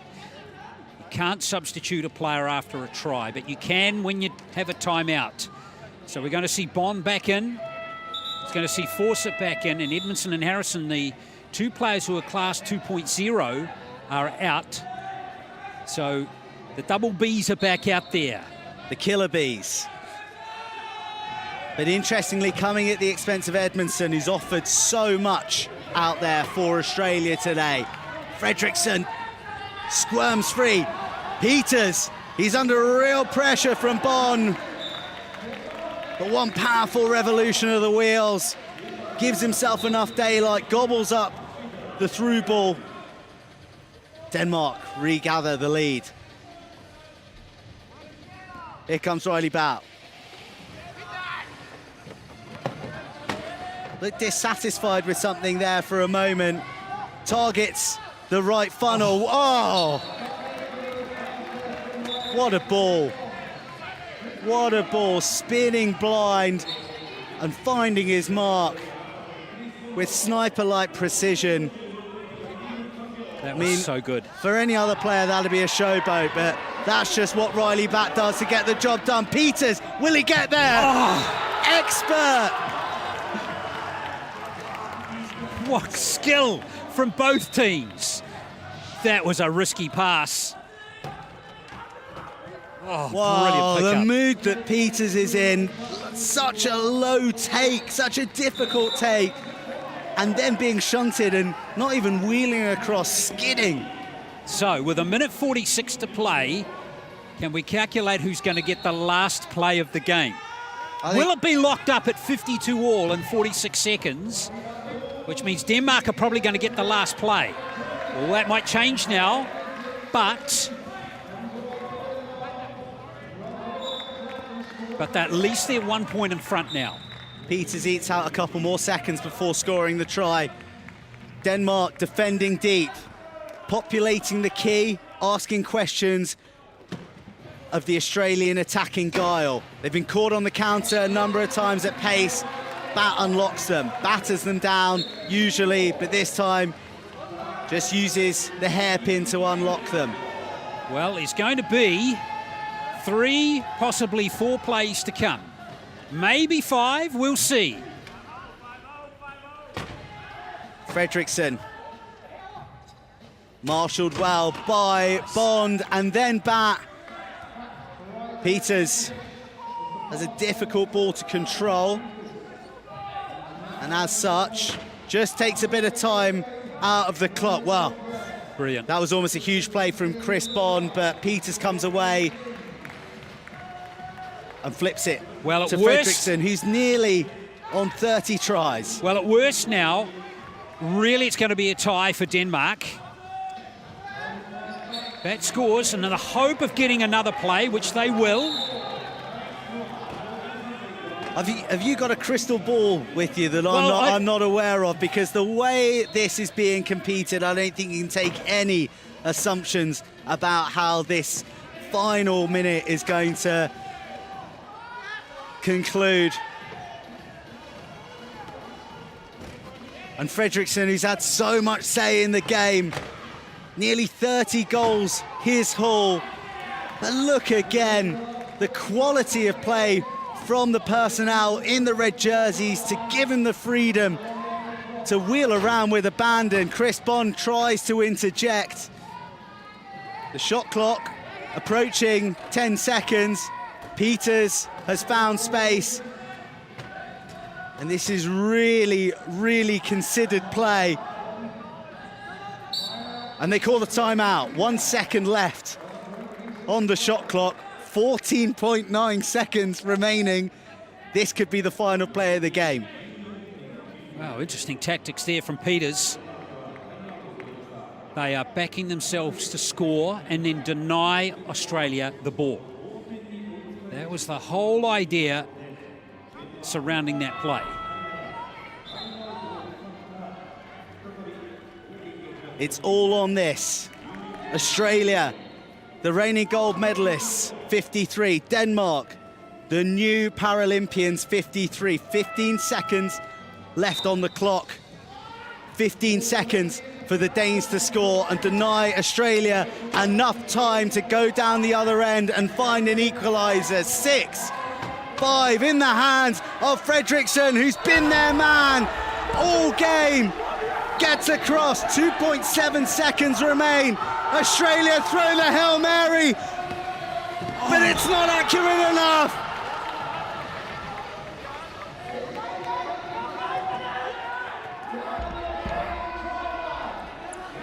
There's still time.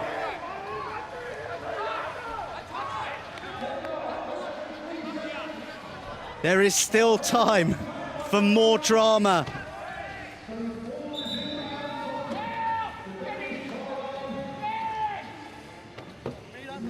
We thought that the chance of taking this game to overtime had slipped through Riley Bat's grasp, but 2.7 seconds on the clock, a Danish possession, a Danish inbound. Look at the congestion.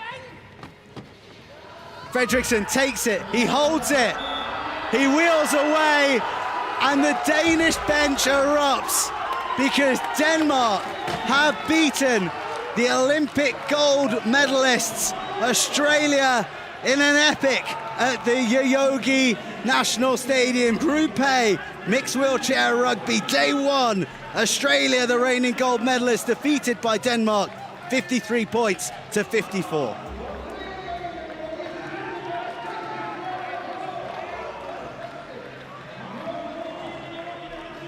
Well, what a win for Denmark. Fantastic.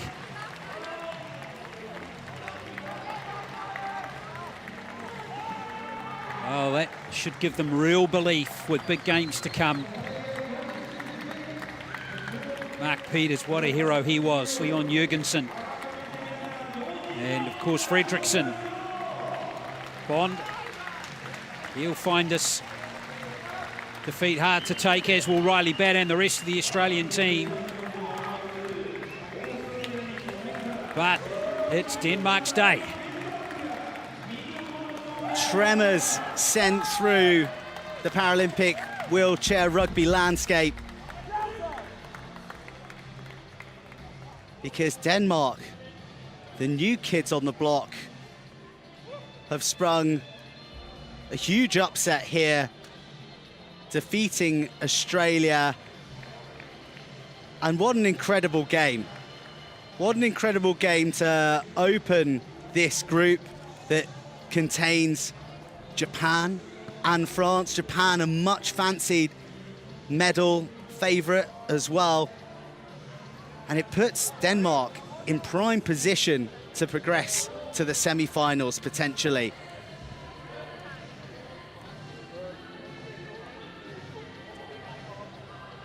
So, drama at the Yoyogi National Stadium, where Denmark bring home the bacon in Group A of the wheelchair rugby on day one at the Tokyo 2020 Olympics. The headline is all you need to look at. 54 to 53, 5 steals from the Danes, all coming largely in the third and fourth quarters. Even Stevens on the turnovers. But penalties hurting the Australians at various points as well. It was a consummate performance led by their star man, Sebastian Fredriksson. And it sees Denmark lead Group A with one win from one. France and Japan yet to take to the court. But major competition in this group.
Day one and game one of Group A action of the Tokyo 2020 Paralympics wheelchair rugby program, and it was a thriller.